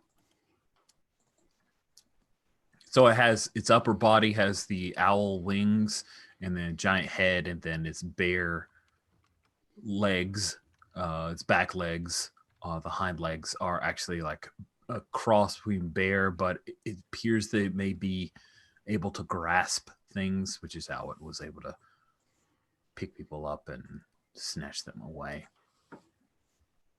And it takes off, flying down hundreds of feet, swooping towards Gorp, and Greyback. Greyback sees this, and you can feel her nerves in her neck as you're holding on, Gorp. I like slap her like rump, slap his rump, and like, run, you fool. Nice. And she leaps forward into action, and it's enough of a like her back legs kind of hit you in the back, and that's when you were holding and blowing on the whistle. Yeah. And you kind of I was like, no, I think I was like holding the fur whistle just perched in my mouth. Nice. And then you when you open your mouth, the whistle goes and you move forward. So there's like that slow motion thing of the whistle does like 2 turns in the air, and then you move forward and it goes down your gullet. Greyback takes off, and she leads this owlbear is swooping, and you feel the shadow. It covers over you as you're whistling between the different trees, and then you guide Greyback. So the whistle's just coming out from her mouth now. Yeah. And you're headed towards the trap. We cut in the middle of this action die to Scree. Now, Skarsnik, you're down by the trap with Spiff, right? Cool. So this is just Scree, Tig, and you took Slack the second, right? Yep. Where is Astra? Is Astra up there to help find the tapestry, or did Astra stay down with the trap folks? Astra should be up with us to help find the tapestry, because that makes sense. I don't know what that thing looks like. Yeah, I just want to make sure that you were clear with that. I didn't want to dictate over you. It's a good thing to clarify. Cool. So Astra adjusts her little raccoon cap there. And just so we're clear, like in my head, I'm imagining the movie Willow. If you remember that the 2 brownies, one of the brownies had a rat cap, and it was basically just like they'd sheared off the top head of a rat, or somehow fashioned it so that's what she has. So she doesn't wear a coonskin cap. She has what looks like a raccoon on her little head. Right. And So and the like ears come up. probably some good sewing has happened here, but Definitely. But yeah, there's like there's a nose, there are ears. It's cute. Yeah, it's adorable. Sweet. So she is there with you, with Tig, who's giggling with excitement quietly. Tig might have problems with daredevilism. And Slacked is still like, are you sure I could just stay back and scream? I can scream when the owlbear comes back so that you have a warning. Tig, start climbing. Slacked. Feed Tig the rope. Because we've got like a little bit of rope tied around Tig's waist and watching that. All right. So we'll go to an action roll for you. And I will be like chunking out some footholds with my pickaxe in the meantime. And that's basically my plan. Okay. So the action is you want to climb up to the nest cave, so that you can retrieve the tapestry of paths. Yarp. Sweet. The danger is that in your haste, one of you could fall or hurt yourselves. Well, you could fall, you could get stuck, you could get lost. There could be something else up there. Mm-hmm. The harm is twisting an ankle or injuring yourself while climbing up. Yep. So we're now up to 3 dice. Do you wish to add any traits or titles? Oh, yeah. What you got? Well, I think I'm gonna flag my shadow boss title. Say that I'm making all of this crew here work together as best I can. And yeah, let's see if I can't use Craggy. Just to cling to them tree bits. It's like clinging to rock bits, except softer. Nice. I love that use of Craggy to climb a mountain. Then that gets you to 5 dice as well. Is there a twist you wish to introduce to get another die? Not required, but it doesn't hurt. We saw all the 2s that were just rolled by Gorp. Yeah, I did see that. Yeah, I mean, baby owlbears are eggs in the nest. I dig it. Roll your I feel 6 like dice. that's just a must. That is totally a must. I would kind of setting up that possibility, and now we've got it on the table, so I'm very All right. happy. There's them 6 dice. Here we go. I clicked it. Gonna wait for a second. Yeah, It another did the die. same thing to again. me. There it is. Yeah.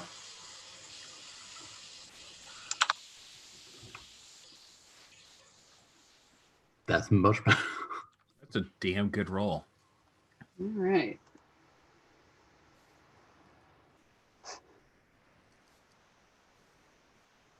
So I feel like there's a 5. Mm-hmm. And there's our 6. Very clever use of that 6. Nope. And then there's a second 5. And then there's our 4. Oh man! So you had that choice. You could have made it happen, but it does not happen. So our twist doesn't happen. So I mean, maybe they're just still eggs. action is a success. The danger doesn't happen. Nobody gets hurt on the way up either because you're fine. And the twist, which is that there are baby owlbears there, doesn't happen as well. So Tig climbs up. Does Scree climb after her?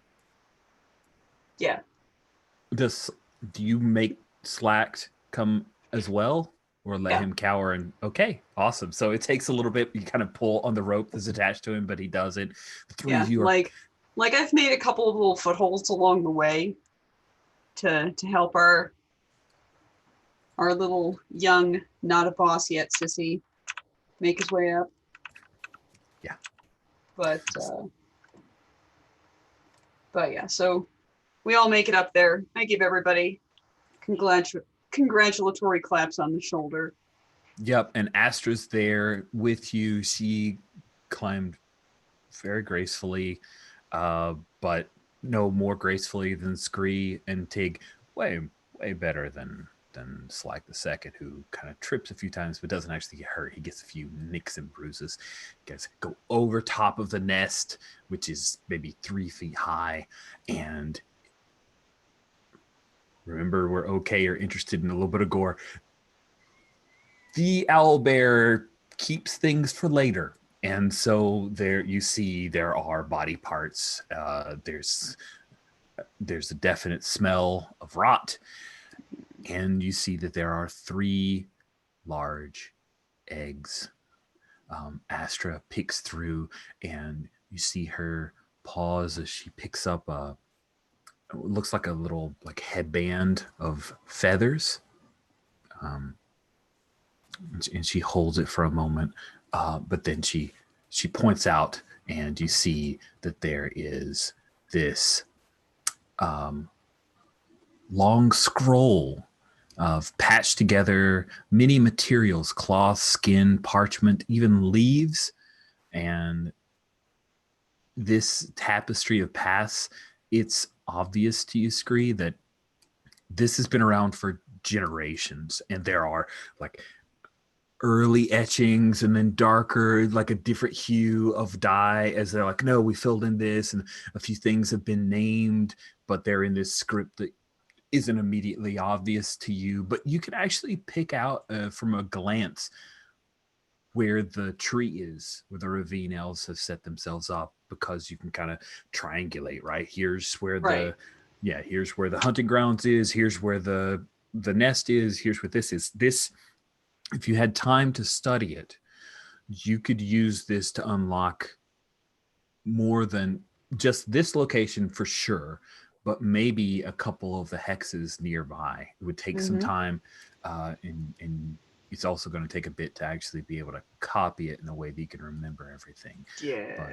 But you see that while Astra is there with that little thing. There are other things here in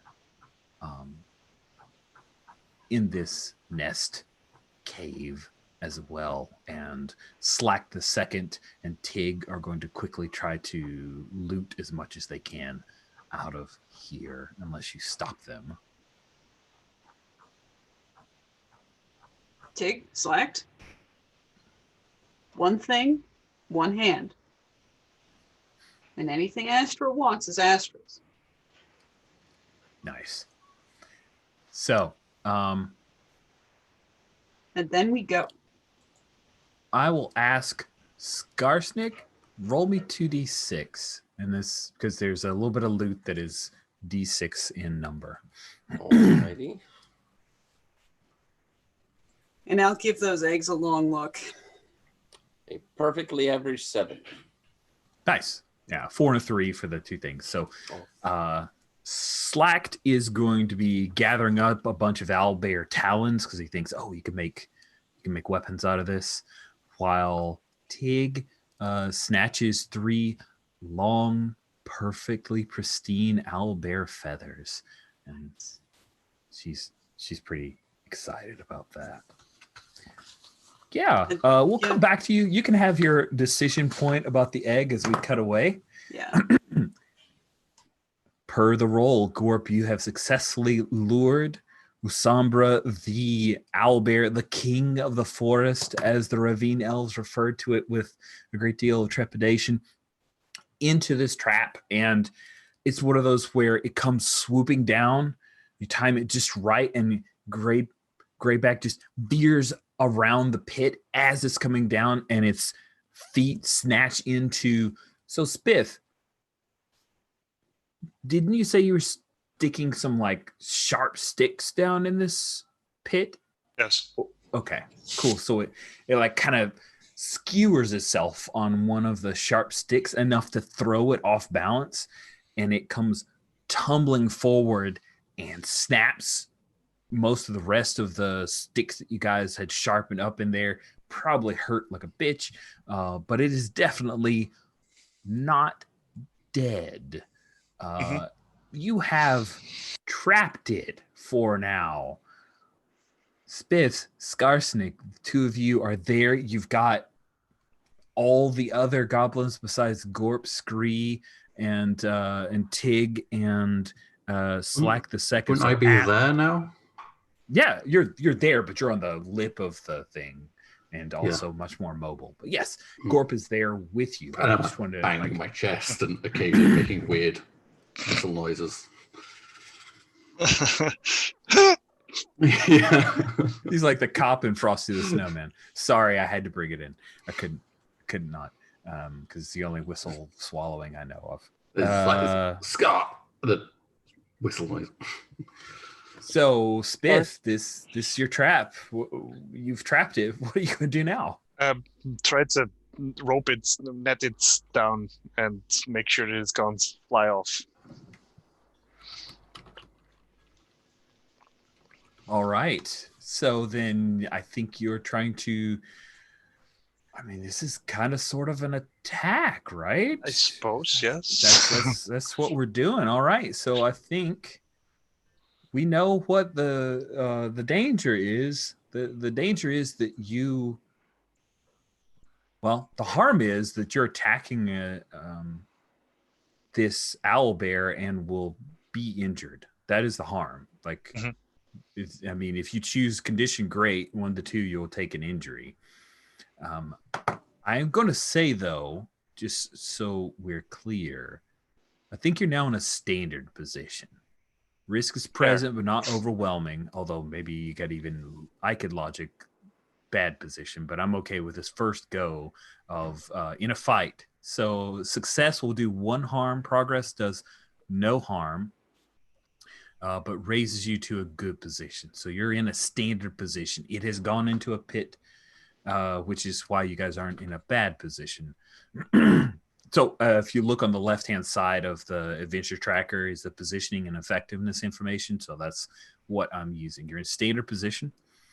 You're doing an action. The action is you want to keep this thing from flying out of the pit trap, potentially injuring it, right? Danger is that you fall down into the pit with it, right? You're wrestling with an owl bear. Okay. Harm is the harm was that you're fighting an owl bear. So yeah, that's the thing. Do you wish to use any titles or traits? I think it's appropriate to use Trapmaster. I agree. You're like Fred. It's awesome. And I think just my trait of being a lucky bastard. Sure, that could help. That's 5. Does anyone wish to introduce a twist?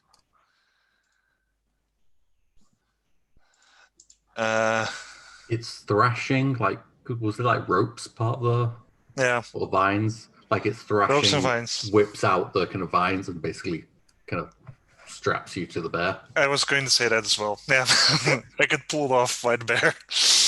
You guys are really good at this.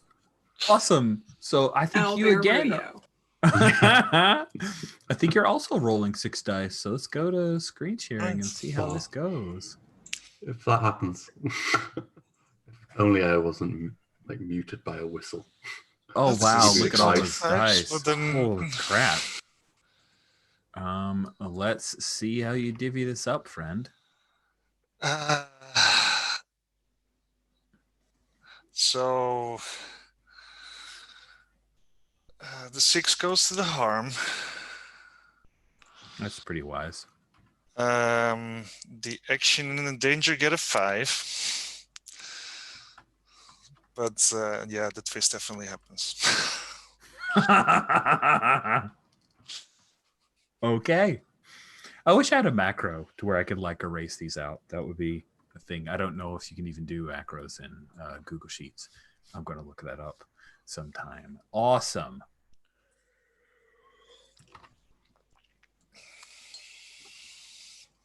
So you dive in there and your action is a success, which means that you do 1 harm to it.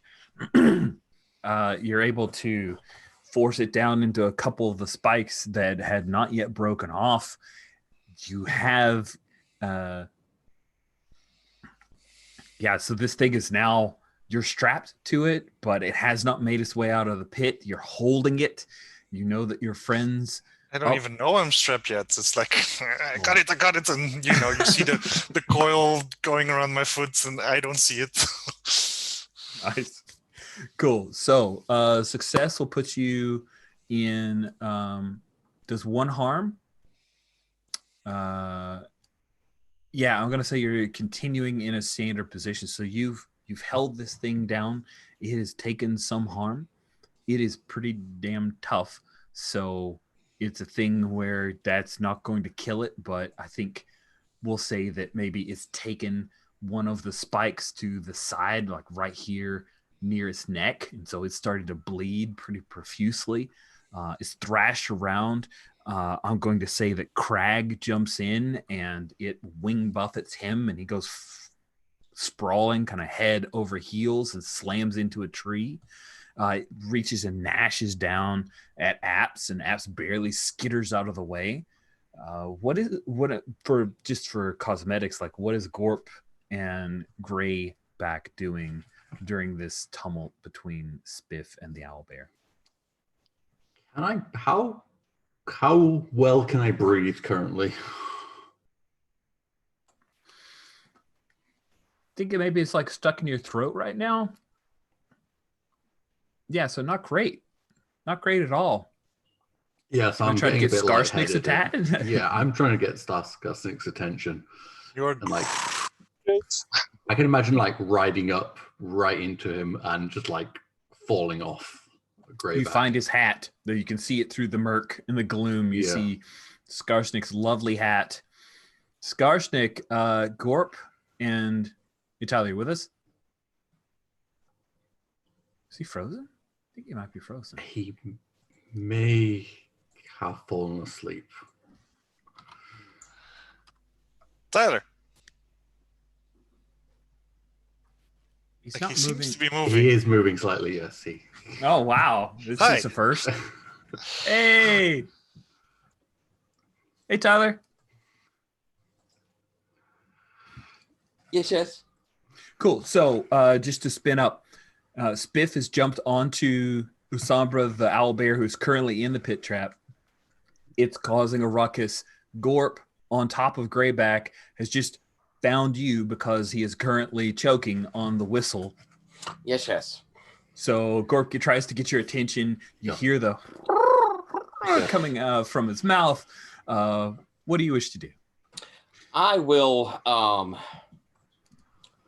I'll begin moving over towards, I will rush over towards where I hear this whistling sound. And I'm like gesturing at you. Okay. I got your attention to like at my neck. Can you breathe? Tweet. Yeah. Let's see. I suppose that probably goblins have not developed the idea of the Heimlich yet. So I think I probably will reach over, grab you, and say, hold on, and stick my arm down his throat. Let's put it to a roll. All right. Yeah. So this is an amazing roll, and I am here for it. The action is you're trying to dislodge this whistle. Yes. The danger is that your hand could get stuck, or your hand could get stuck. Okay. What other? Yeah, I think that's it. Yeah, your hand gets stuck. That sounds good. Okay. How many things can fit in Gorp's throat? The harm is pretty obvious. Gorp has teeth that could hurt. Yes. I Do you could wish get to my use own any amputation. traits or titles? Yes, I think this sounds like a busybody moment. That's great. Getting in my face. Yeah. And then do you wish to, you can use a trait and a title once per session. So if you want to use both, you can. You don't have to. I just want to make sure you're aware. I'm trying to see if I think one of my traits fits particularly well for it. I mean, if you crack a joke about this. No,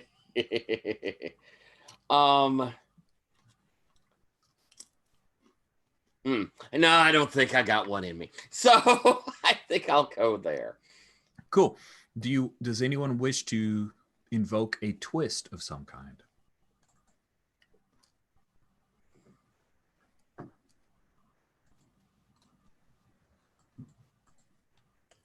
I mean, there's always the risk that Greyback would take it personally, that Ooh. something's happening. Yeah, I mean, I can imagine Greyback is right there beside you. Ooh. All right. Let's be clear, because I want to make sure that Tyler has all the information. Greyback's there, and what? Because it's not harm. Is it a thing where Greyback takes a snap and it could potentially damage some of Skarsnik's gear? Maybe Greyback just sort of insinuates herself between Gorp and Skarsnik. and is like, you can't rustle my guy's face. He needs that face so that he can give me awful. Or Okay. he ends up with one arm in Gorp and one arm in Rayback. God, that's terrible. Okay, we can make that work. I just worry about a twist that invalidates the action, right? The action is try to grab the whistle, but I think we can fair. still. Well, maybe the twist is since Greyback really doesn't like the whistle, that Greyback will, like, once it's out, take off with it. Yeah. Or just It's the That'll worst be in twist. her I mouth, love but it. in a different way. yeah. Different I like way. that. So she'll run off with it. That's cute. Yeah. I like it. Good. So that gets you 6 dice. Man, you guys are good with all these My goodness. really important rolls, pulling off stuff. That's a lot of dice. Mm-hmm. Not a great lot of roll. not a great roll. All right, let's drop that into our roll server. Okay. So I think the 5 is going to go into the action. Okay, so it's a success. You retreat. You're able to grab the whistle. Awesome. Gotta save my brother. Oof. And what was our danger? The danger was that your hand gets stuck.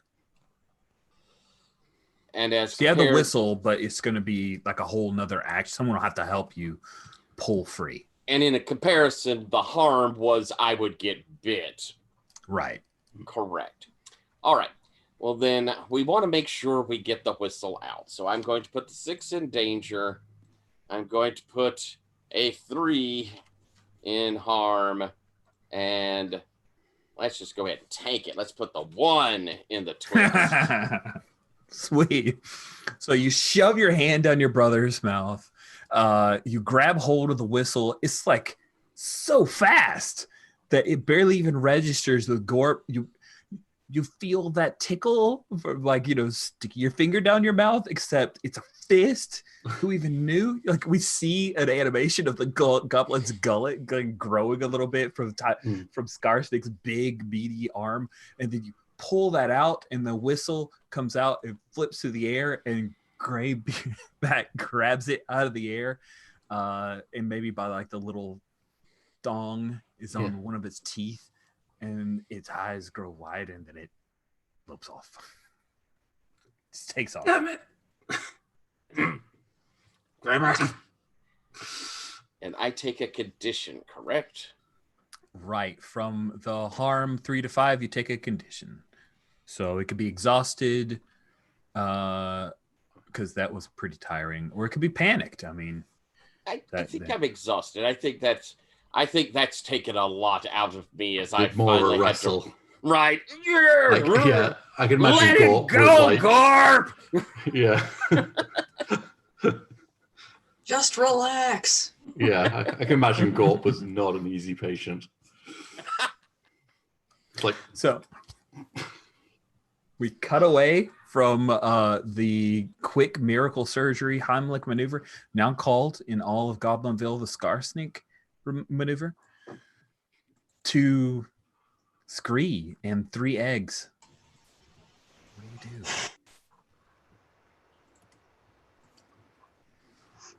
do? Give him a long, hard look. I think Slack says, oh yes. We can each take 1. We're going to leave 1 behind. Astra says, it has a good sense of smell as well. You will have to leave right away. Yep. It may track you. It's got to come back to the one we leave anyway. Sooner or later. Tig jumps in and picks 1 up. Don't you drop it. And now we get an action roll of you guys getting out of here, because the danger is you drop it. One of them. Yep. Cool. So we'll go to our last action to see if you get out of here without any trouble. We start off with our action. The action is you guys are trying to abscond with everything that you've gathered, right? Trying to get out of here. Get down to where you no longer have to crawl and you can run away on the foothills of the mountain. I'm going to say you're in a standard position because you're trying to work quickly and yeah, I think that's fair. We have the danger. The harm is, again, goblin could get hurt. Trying to climb out of this, someone could fall. Traits and titles. Do you wish to use any traits or titles? I think I'm going to claim Pit Finder. I think so. That works for me. Yeah.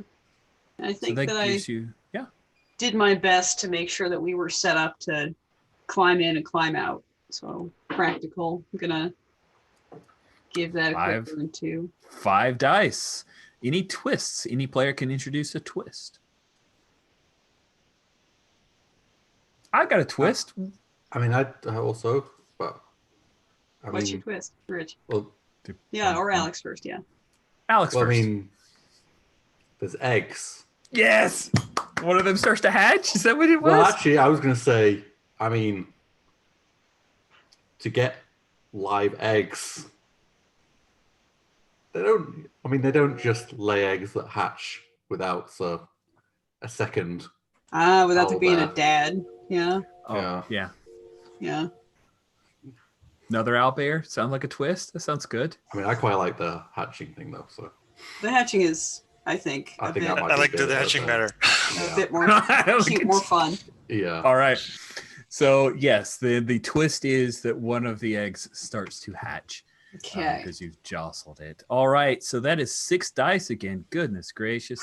Let's wait the appropriate minute and a half for the dice to actually roll. Yeah. What? That came out so fast. Look at all those ones. This is going to be a disastrous, wonderful occasion. All right. What's in the sorter here?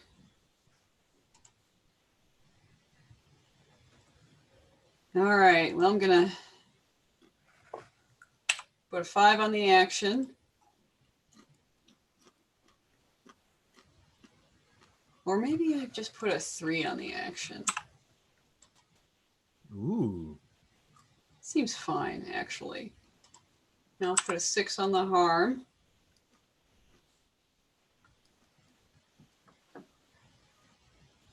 Oh, man.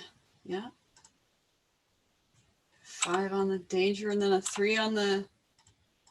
Not a 5, a 3 on the twist.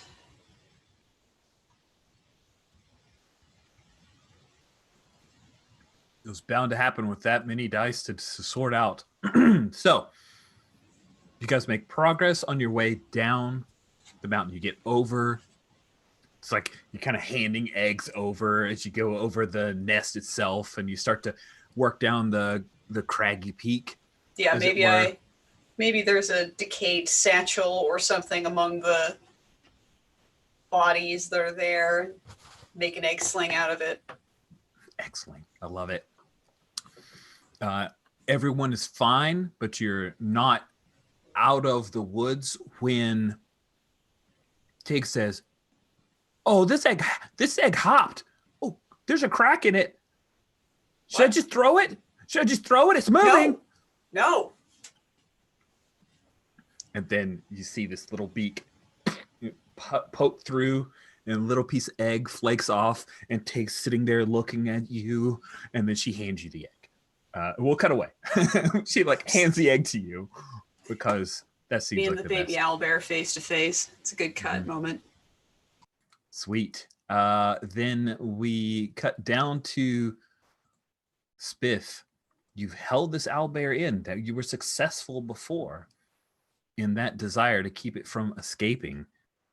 Do you know there's some craziness going on with Greyback and Skarsnik and Gort, but you're a little involved. I think at this point, Crag has been knocked away, Apps is knocked away, Murg and Gakko are jumping onto the owlbear's back, and they have little rusty knives, so they're stabbing it, thinking, "Oh yeah, we've totally got the upper hand here. Let's jump in and help Spiff." And I'm like, that's a bad idea.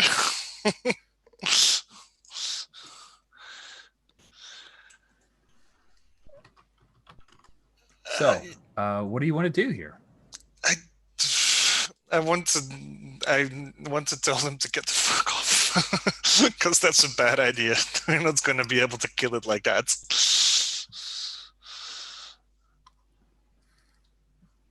Okay. Are you saying you well, there's a lot going on. You can fight it. You can try to keep it in the pit a bit longer to buy time for your compatriot goblins who are up there. You don't know if they've been successful or not. Or you could try to get off the owlbear and hope that it just flies away at this point. I think that's the last thing is what I want to do, which is, of course, going to be extra fun with the twist from the last one. So the action is that you are trying to get yourself and the goblins away from the owlbear in hopes that it flies away. Us out of harm. Danger, the danger is that you are stuck fast, and when it flies away, you go with it. Fair? That's the danger. Yep. The harm is a freaking owlbear. Do you would to use any traits or titles? Trying to see how they can be appropriate. I mean, reluctant, because I'm reluctant to fight this thing. But other than that, no. Okay. So that gets you 4 dice. Does anyone wish to introduce a twist? I think we have enough twists, so we can just ride as is. 4 dice. No twists to worry about. Not a lot.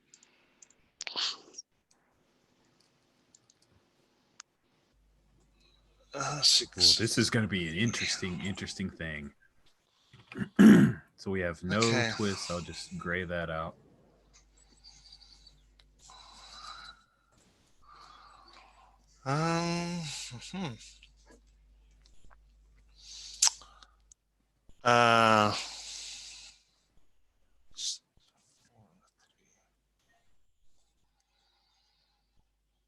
I mean, the action is going to be a 6. The danger is going to be a 4. And the harm is going to be a 3.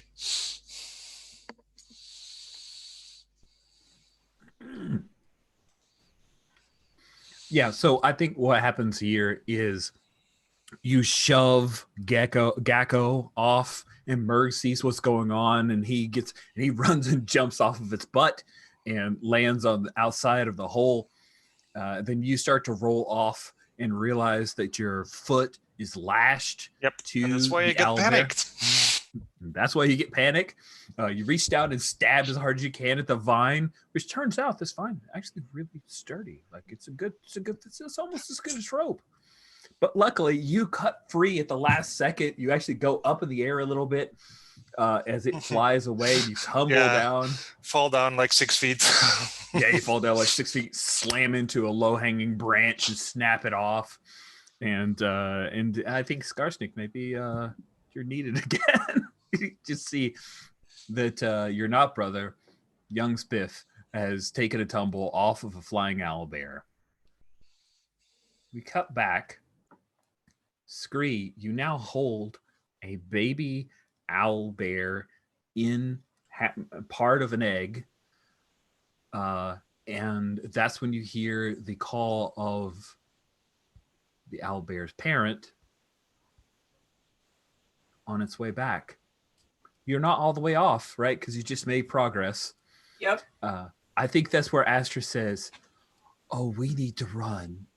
There's a question in chat. Imagining that the egg is like watermelon size. Does that feel about right? So it's pretty big for a goblin. Yeah. Like just on the upper end of logically, feasibly something we can carry, right?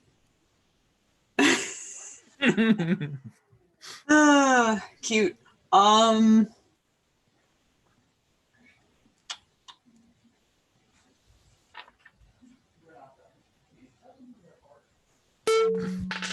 Milk. All right. I take off on a run. Baby owlbear still in my arms. That sounds amazing.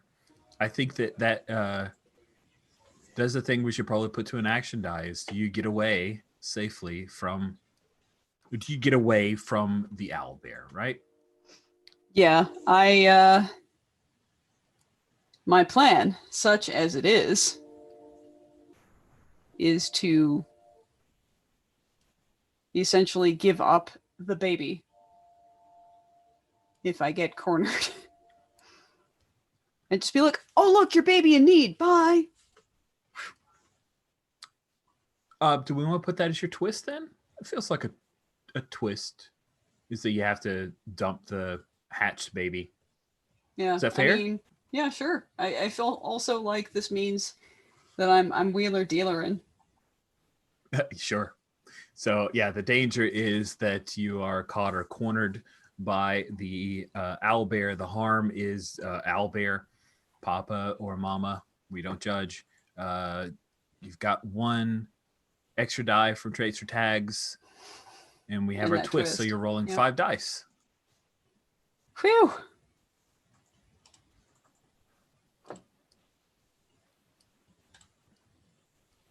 Oh, that is a lot of not great dice.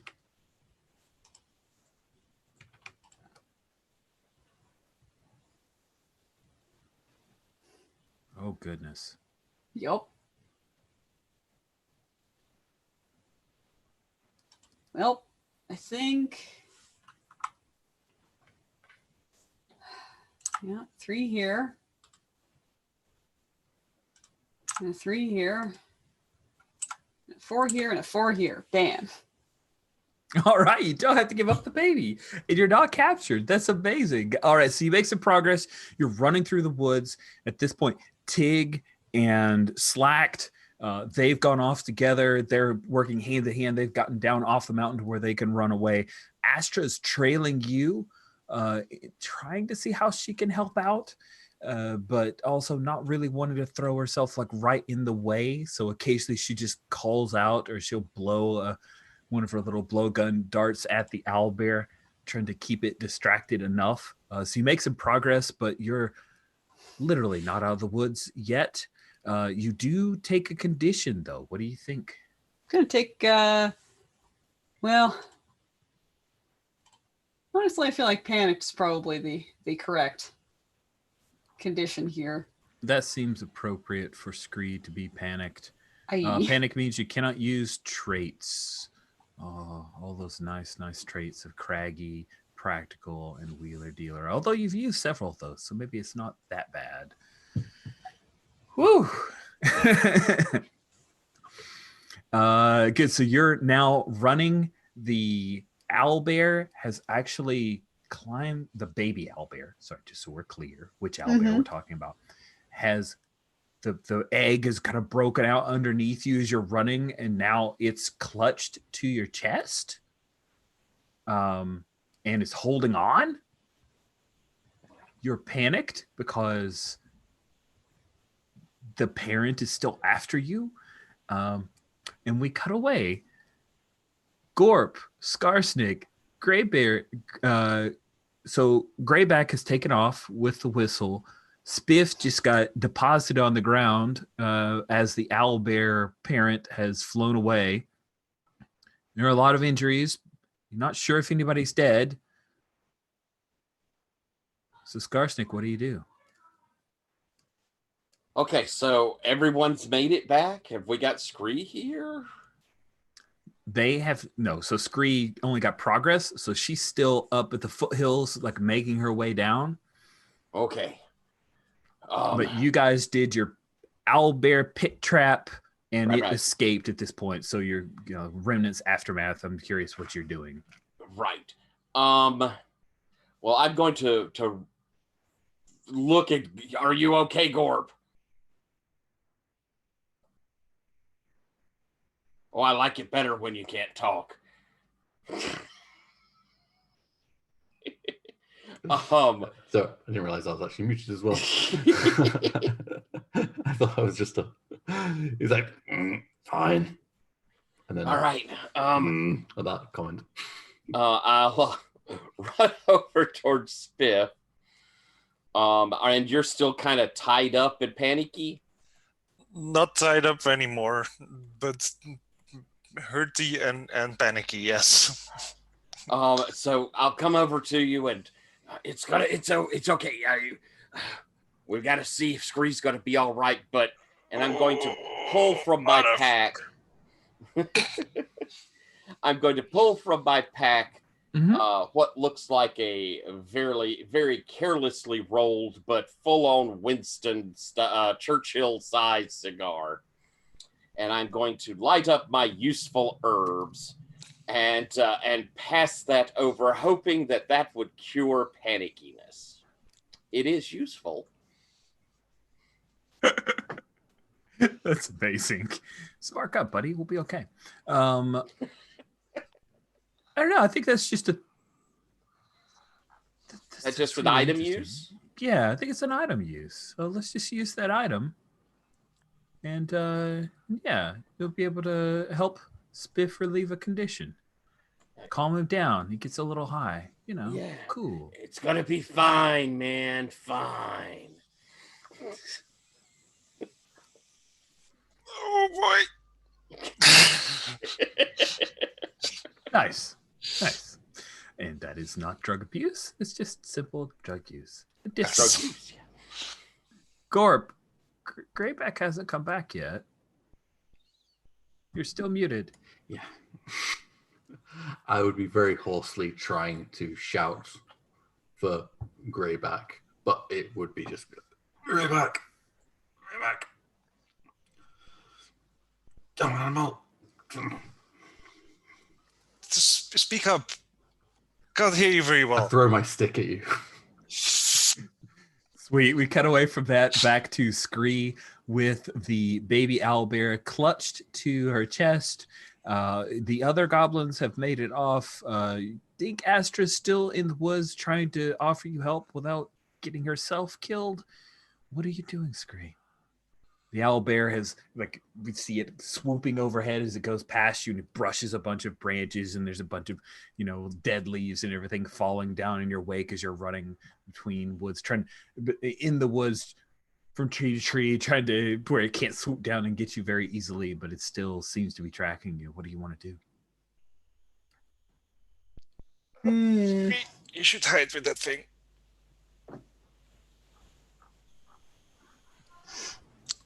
Also, elves are not gonna like it.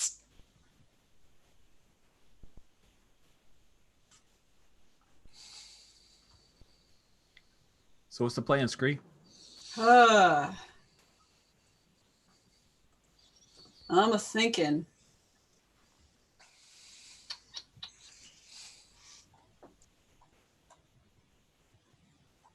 Still in the woods.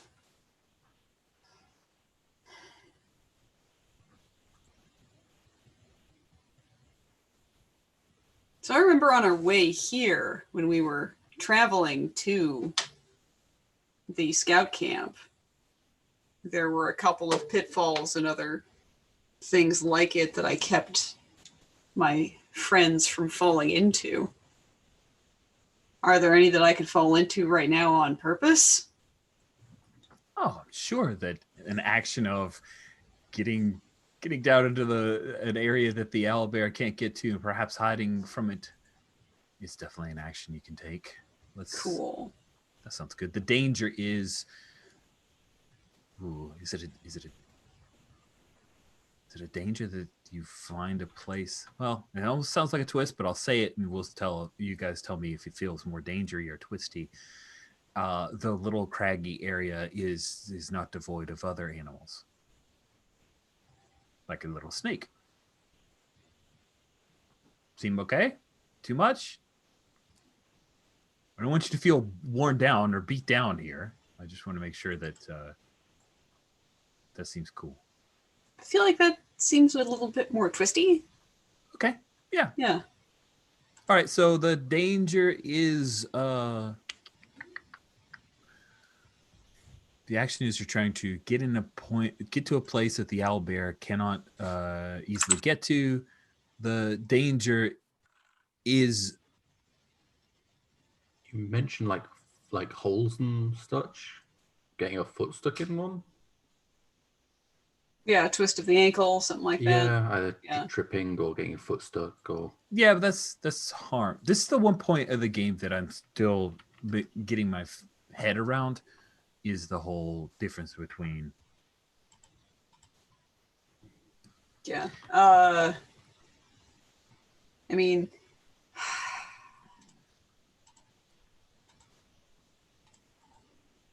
like part of my narrative brain says that me getting separated from the baby owlbear would be a danger, although it would be actually a good thing. Right? Right. So it's sort of I kind of like it though. Like it's a danger that you're separated from the baby owlbear. Sure. Yeah, let's do that. Let's do that danger. Harm is, of course, you could hurt yourself climbing around, or perhaps the baby owlbear, like while clutching onto you, causes a little bit of harm, not knowing it. And then the twist is that you're not alone in here. So that's 4 dice. Any traits or tags? Oh, see, you're exhausted or you're panicked. Yeah. So you can't use traits, and you've already used up your 2 titles. So nothing to use there. Yep. And we've and got I can't really. 4 dice. Yeah, and I use expertise once per session to just know a thing, right? That's not right. A dice will do. Sadly. So I got 4 dice. And 4 things to assign them to. Oh! What a spread.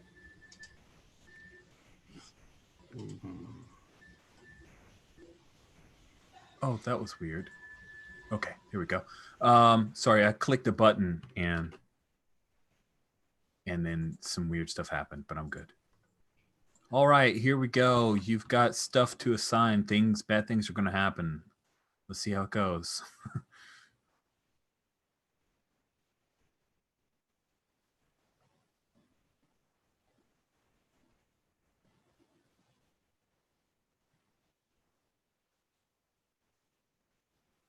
Okay, that was quick and painful. So then the day you climb down into a hole that the owlbear cannot get to. It seems to be aware of you and is flying above, kind of circling like a vulture. The danger happens, which means that the baby owlbear was left behind, and now it is calling out from mom or dad. You're fine though.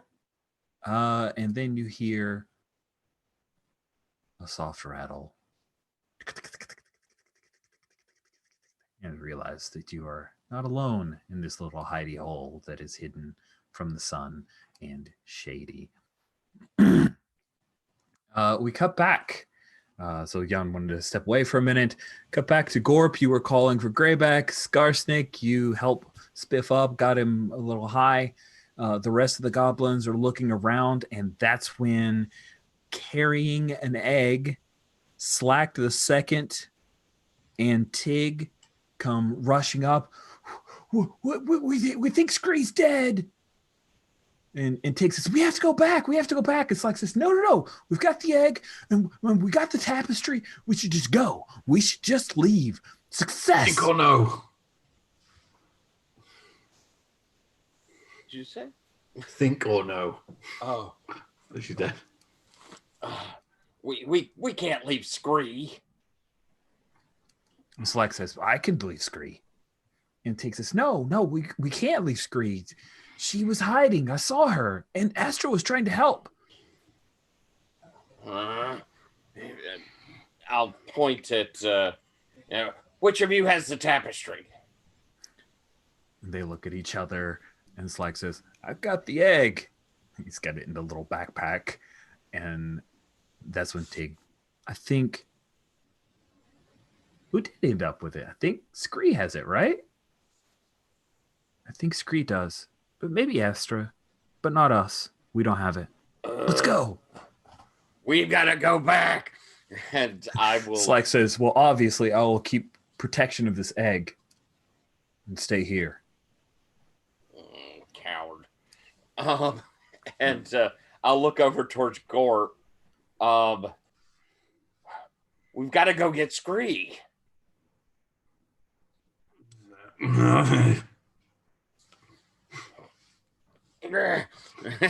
I'll start setting off, looking towards Spiff, and Spiff, we got to get Scree. Where's she at?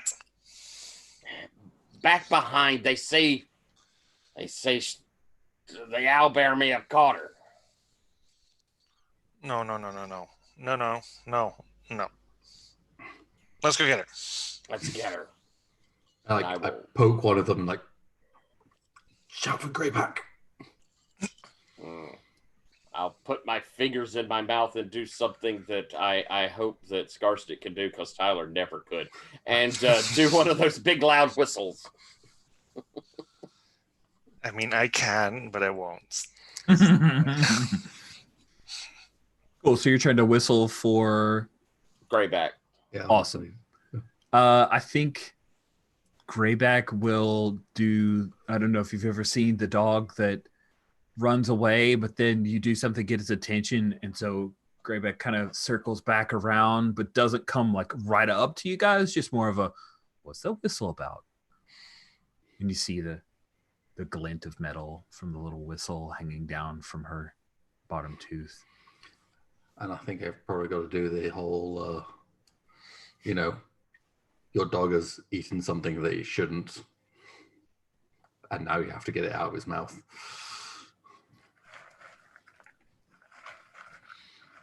Do we want to put that to a risk of you retrieving the whistle? Is there do we have a danger, or do we want to?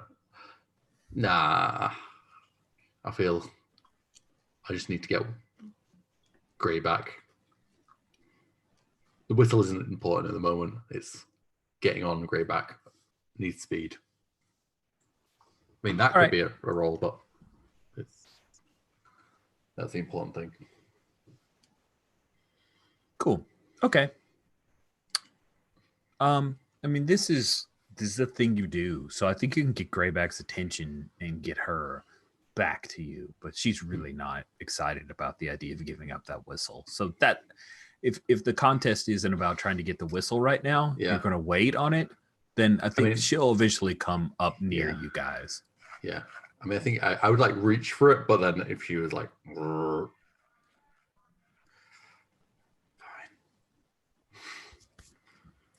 I mean, there's like I'm gonna be getting that back.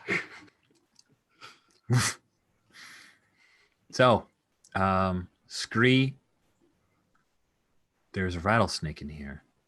There's not a baby owlbear in here, but you are in here. You hear the baby owlbear is like pitifully calling out, not sure what's going on, and is above you, but outside of the little hole here. You see the owlbear flying around. It hasn't landed yet. What do you want to do? Boy. Gonna light one of my torches and try to give the snake a reason to back the fuck off, while also backing off myself. But nice. Yeah. All right. So the action is you're trying to defeat the snake, either by scaring it off or warning it off so that it doesn't hurt you. The danger.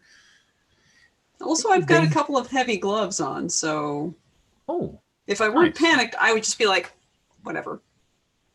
Exactly. You've dealt with snakes before. You're a miner, right? I think the danger. You tell me, like, this again, Rich has problems between danger and twist, but I think maybe the danger needs to be directly involved with this. So the danger is that I suck at this. Harm is obvious. You could potentially get bitten, or when you try to climb out, you get hurt. I think the danger is that the baby owlbear is just calling the owlbear here, and so you're going to end up having to stay down here for a while.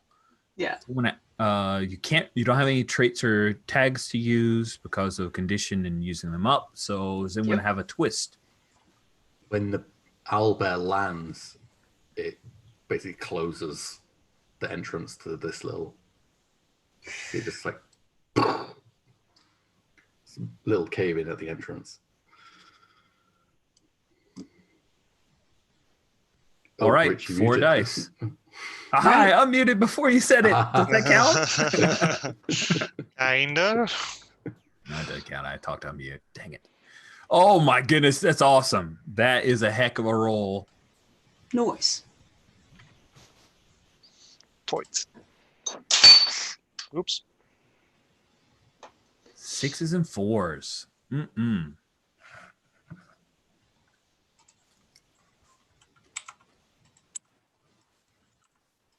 There we go. Bam. All right, successful action. The danger doesn't happen. You're fine. And the twist doesn't happen. That is such a great roll. Jen, lead us off. Give us a little bit of an idea. What do you imagine happens here? Because you were just born for this. Yep. So I get a torch lit so I can see inside the tunnel and scare the snake off. And it curls back down and it rattles still more. And then I remember, oh wait, it can't bite through my gloves. So I grab it near the head and snap, crack it. Stuff it in a pouch. Stuff it in a pouch. Yeah, in fact. Here we go. Dead rattlesnake. Right. Good call. That is new gear. Nope. So do you think that the owlbear fetches its baby and now that danger is gone? Or yeah, do you honestly, okay. I huddle up and just keep quiet for a few seconds. I, scoot myself into a deeper part of the little cave. And I hear the parent owlbear land above and the soft warm noises of baby reuniting with parent. And then the hefty beating of bear-sized wings. As it goes away. And I think just, you're like dodging and you see Tig and imagine Gorp with Greyback, Spiff, and then slowly behind that is Skarsnik as they all make their way up and you guys reunite. You're all right, Scree. That was scary. Oh!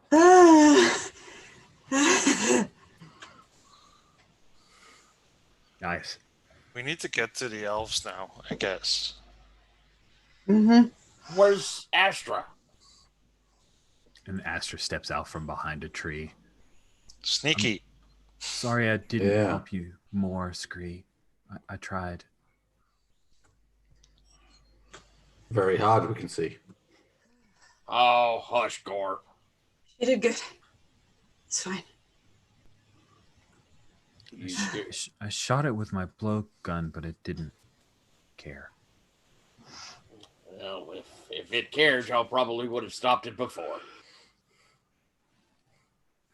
You did really well, I'm sure. Did a head count, and everyone is here or nearby except for Slack the Second, who is hiding somewhere. Where's Slack? Did he die? He's a coward. Okay. I mean, I'd suggest calling out for him, but let's not. Do you need a drink, Gorp? Snatch it from your hands. That is like the best idea ever. And I'll hand off one of my broadcloths. Scree, you can also try the cigar. Yeah, take a puff. Whew. Sure, but let's get moving. So Who would get away from this? you guys head off. Several of the goblins who, Merg and Gakko, are limping. They've got a number of bruises, maybe a broken bone between them. Slag the second has the egg papoose there. You guys make your way back to the ravine. Astra will lead you to Marin, who asks for the tapestry. I roll it out with a certain amount of ceremony and flair. The other ravine elves kind of gather around behind Marin, and she says, "You have met your side of the bargain and done so well. You We've also goblins." brought Oh, yeah, we also brought what? Like an owlbear egg. Oh God! And they all look, and they are not very excited about the owlbear egg. They said, "Oh, Well, that's ours. keep that away from us. We do not want the smell of the owlbear here." Yeah, we weren't Coming with us then. giving it to you. And Marin's like, she makes some kind of like warding off evil sign and says, if you wish to take that with you, may the spirits preserve you." She says, "We are good to our word. If you will make camp, we will provide you with the wood that we have been gathering. We can also offer a fashion of a kind of sled if your warg will drag more wood." Do that. Mm-hmm. Fair. Very good. And Astra says, "And I'll provide you some food if you want." And Marin looks like that's a little more, but but she doesn't argue against it. So I feel like that brings us to a close. Can I, just before we leave out the place or whatever, Mm-hmm. I'd like to kind of get Astra a moment quietly, and I don't know why, you seem like you're smart and you seem a little different than the rest of your people. Why don't you come back to Goblinville with us? You seem awfully nice. She looks at all the other elves who are kind of whispering and working on getting the wood and We have meat. nobody would attack me because I'm not like you. I wouldn't let them. And no, we wouldn't do that. Yeah, we don't randomly capture strangers and force them on missions. Gakko says, but now we know that works pretty well. Gakko. She says, "Okay, I will go to your Goblinville and learn about I will learn." And I kind of smile and maybe even blush a little. Well, you can you can stay with me until you find a place. But no, she's going to be a sapper. They're like fighting over her. That's great. As Awesome. long as you I feed love it. her. What? As long as you have to feed her. Well, yes, of course. Yes. And walk her regularly. Yeah. Astra does not quite understand what you guys are talking about, but Gakko thinks this is great. He's a big fan of this joke. That's great. I love that. And we will we bring the session to a close with you guys having wrapped everything up, and you've got a bunch of wood that you're carrying back, as well as an egg. Who do you think Scree's carrying that now? Wouldn't it be piled onto the sled? Oh, that makes sense. Is that Or- cool? No, I think Scree's carrying it. Yeah, All I right. thought so as well. That little pouch. Oh, yeah. That little Yep. papoose pouch thing. Awesome. So we got Scree carrying the egg. You guys loaded down with all kinds of wood. You've saved almost all of the patrol. And you have a ravine elf who's decided to come back and check out Goblinville. And that's where we'll bring this session to a close. And remember, we do have an end of session bit. And so each player reviews how their goblin's outlook developed and whether they achieved their goal. Oh, crap. I forgot the goal. I'm so sorry. So we'll just still have the same assume one. you got it. Okay, there you go. Come back with wood, right? Oh, my goal was to get at least one goblin back alive. That's right. and worked. All right. So yeah, here's what we do. This will be a fireside tale. You guys will be clearing all conditions when we pick up. We're going to do like determination of scratch and to see if there's any town stuff when we pick up next week with our session. So we're just bringing this story to a close. But here's what we do. So everybody gets to recount the experience that most shaped them during this outing. It's kind of a fireside tale. You can embellish or tell a different side of things than we saw during the game. And then the rest of the group will listen and come up with a 1 to 4 word title to reflect the experience. You guys remember this? You want to have any question? If you choose, you can remove one of your traits. Maybe it doesn't fit anymore. Maybe you proved it wrong. And then other players will give you a new trait based on your actions this session. So go ahead just so you can see them and remove your conditions. We're assuming they're gone by the time we pick up next time we play because Tim will rejoin you guys and you'll be in town. Who would like to recount an experience that shaped them from this particular session?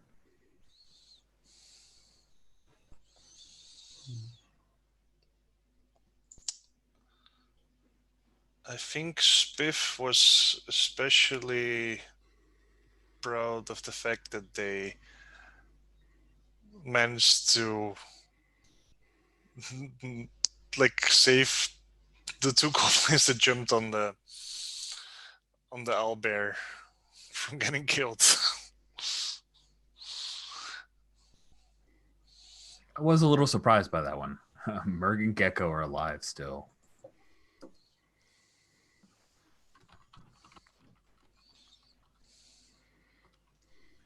Cool. Who would like to give a trait to Spiff over that?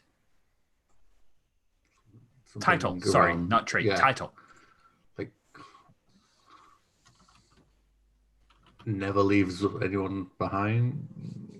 Skin Something like- saver or goblin saver. Yeah. I like Skin Saver. Yeah. Nice. All right. Who'd like to go next? Pretty pleased that we got to, go loot the owlbear cave. And take some eggs with us. Yep. And just so we're clear, the stuff that you guys grabbed out of that cave is going to end up being scratch that you'll have to spend when you get back to town. Cool.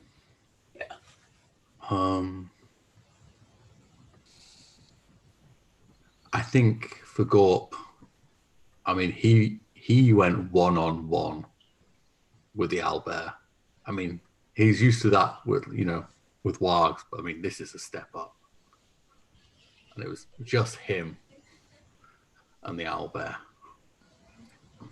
Everyone else ignoring other people's work. Everyone else, they were doing it in teams. It was just him and the owlbear. Yeah.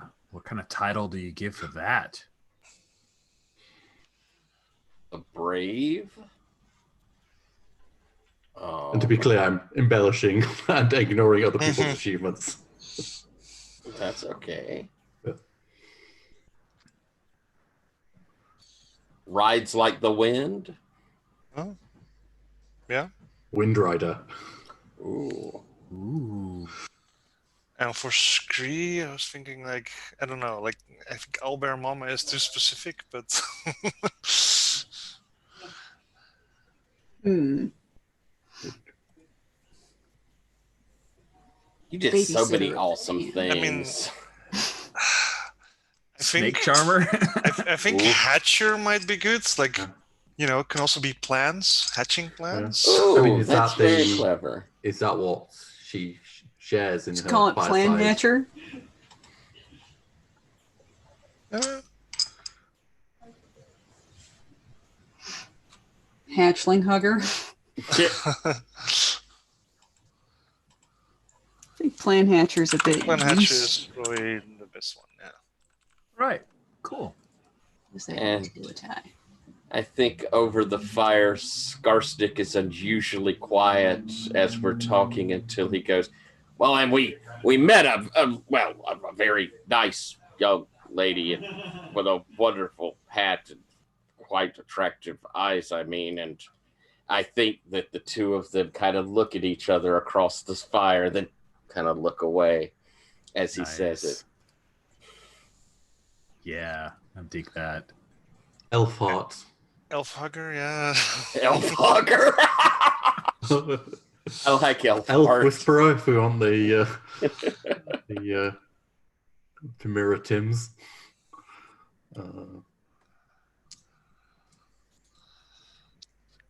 What do y'all think? I liked Elf Heart. I thought that was pretty. Yeah. All right, Elf Heart. I like it.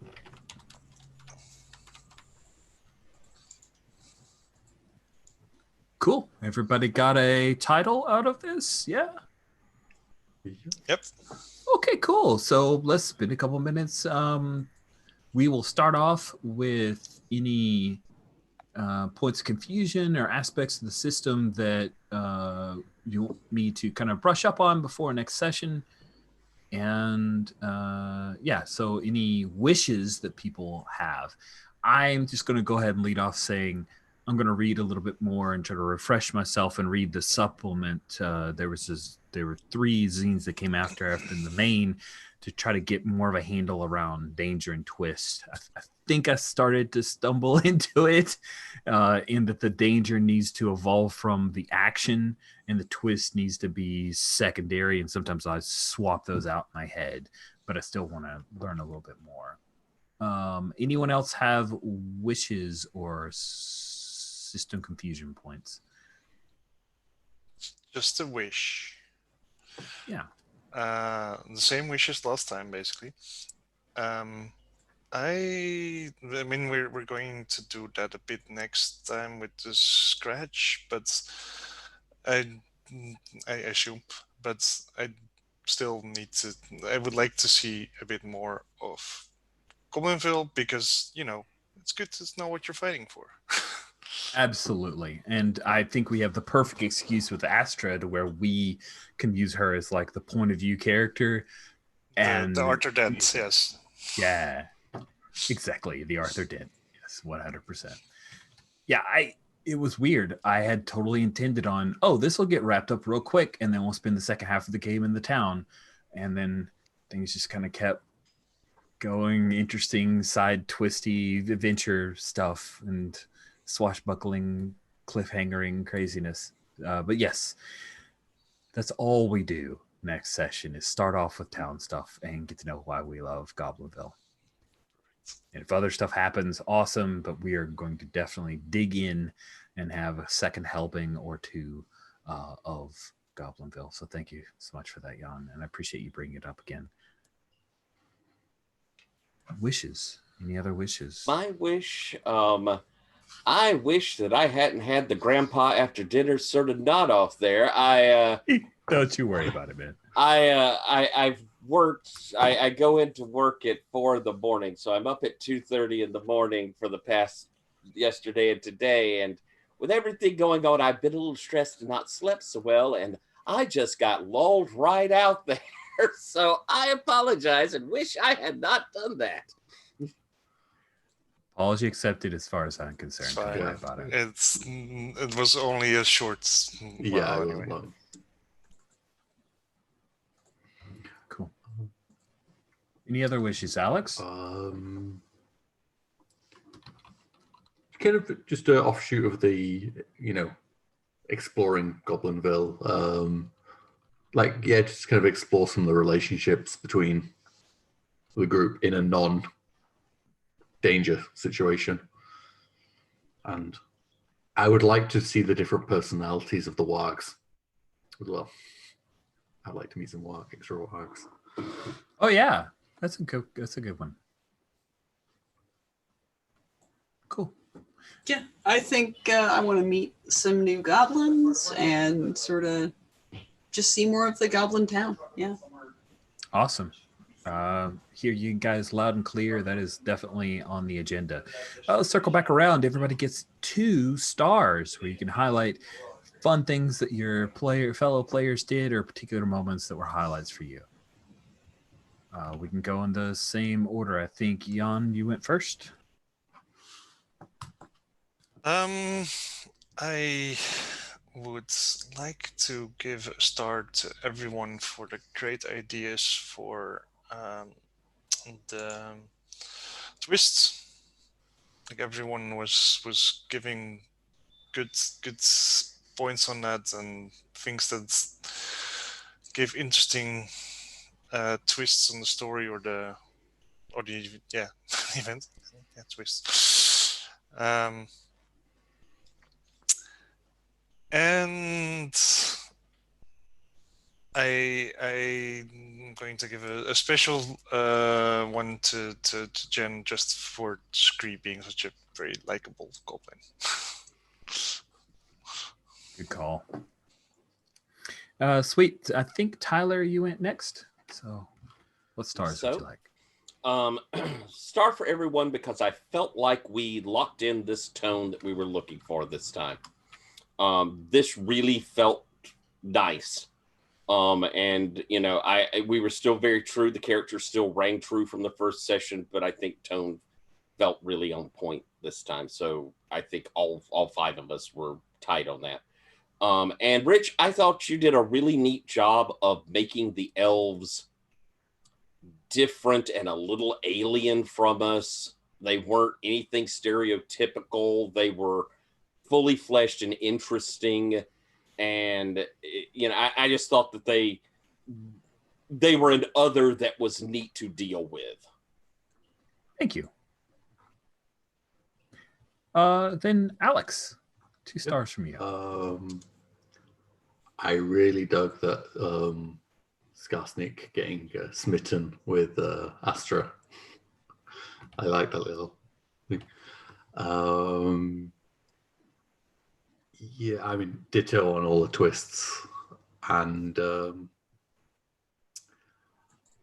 I liked that we were a bit snarky at the elves and their assumptions.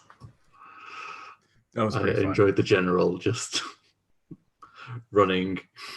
The whole thing about the who spoke first was Yeah. That was great. I actually really liked that. And just the indignation of being classed as sneaky. So, All right, Jen, a couple stars from you. All right. I'm going to follow up and join the dog pile and say that the twists were all great.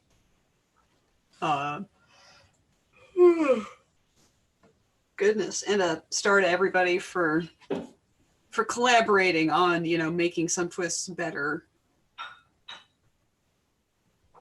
I think sometimes groups aren't really willing to sort of push and nudge. So that was good. And yeah, good NPC work this session, Rich. Thanks.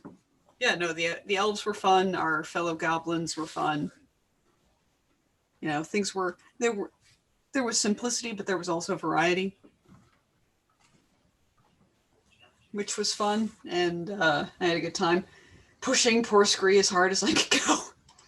Oof, man, There was points where I'm like, do I really put a stake in this hole? I feel so bad. Worked out though, especially since it made you look so badass. Snap its head. That was so great. Just like, oh hey, wait a minute. Yeah, Gorp did not really get to be as badass as he had hoped. Arriving at the trap. I know. It's like I succeeded. Yeah. Mostly. I have a few stars to hand out. First of all, the Keebler Elves joke in the chat that tickled me because it was so perceptive and I hadn't caught on to it, but it super was. They were basically kind of sort of Keebler Elves, which is very funny. Jen, when I handed you narration, I felt a little guilty. Like, this isn't a game I feel like that is predicated on the idea of narrating your success. But man, that was so awesome. I wouldn't have described exactly how incredibly good and badass you were in that moment. So way to run with it. That's awesome. Thank you for rewarding my my choice to say, hey, I think you'll do something cooler than me. And yes, you super did. Yeah, it was good. I really enjoyed this session. I felt like I'm starting to get my feet on when to throw in some stuff. This almost has a little OSR feel. Like there's a lot of talking, right? We don't throw, well, you've triggered a move, so roll dice. It's like, no, let's get to that crux of action. Yeah. And I love that we can not drop out of it, but negotiate those twists and stuff and talk a little bit about it without losing the thread. So I really appreciate that. That's kudos to all of you guys for being such good players. We'll bring this session to a close. Tim returns next week unless something weird happens and you guys will be exploring Goblinville. It is going to be fun. Thank you all so much for playing. Thanks everybody for watching.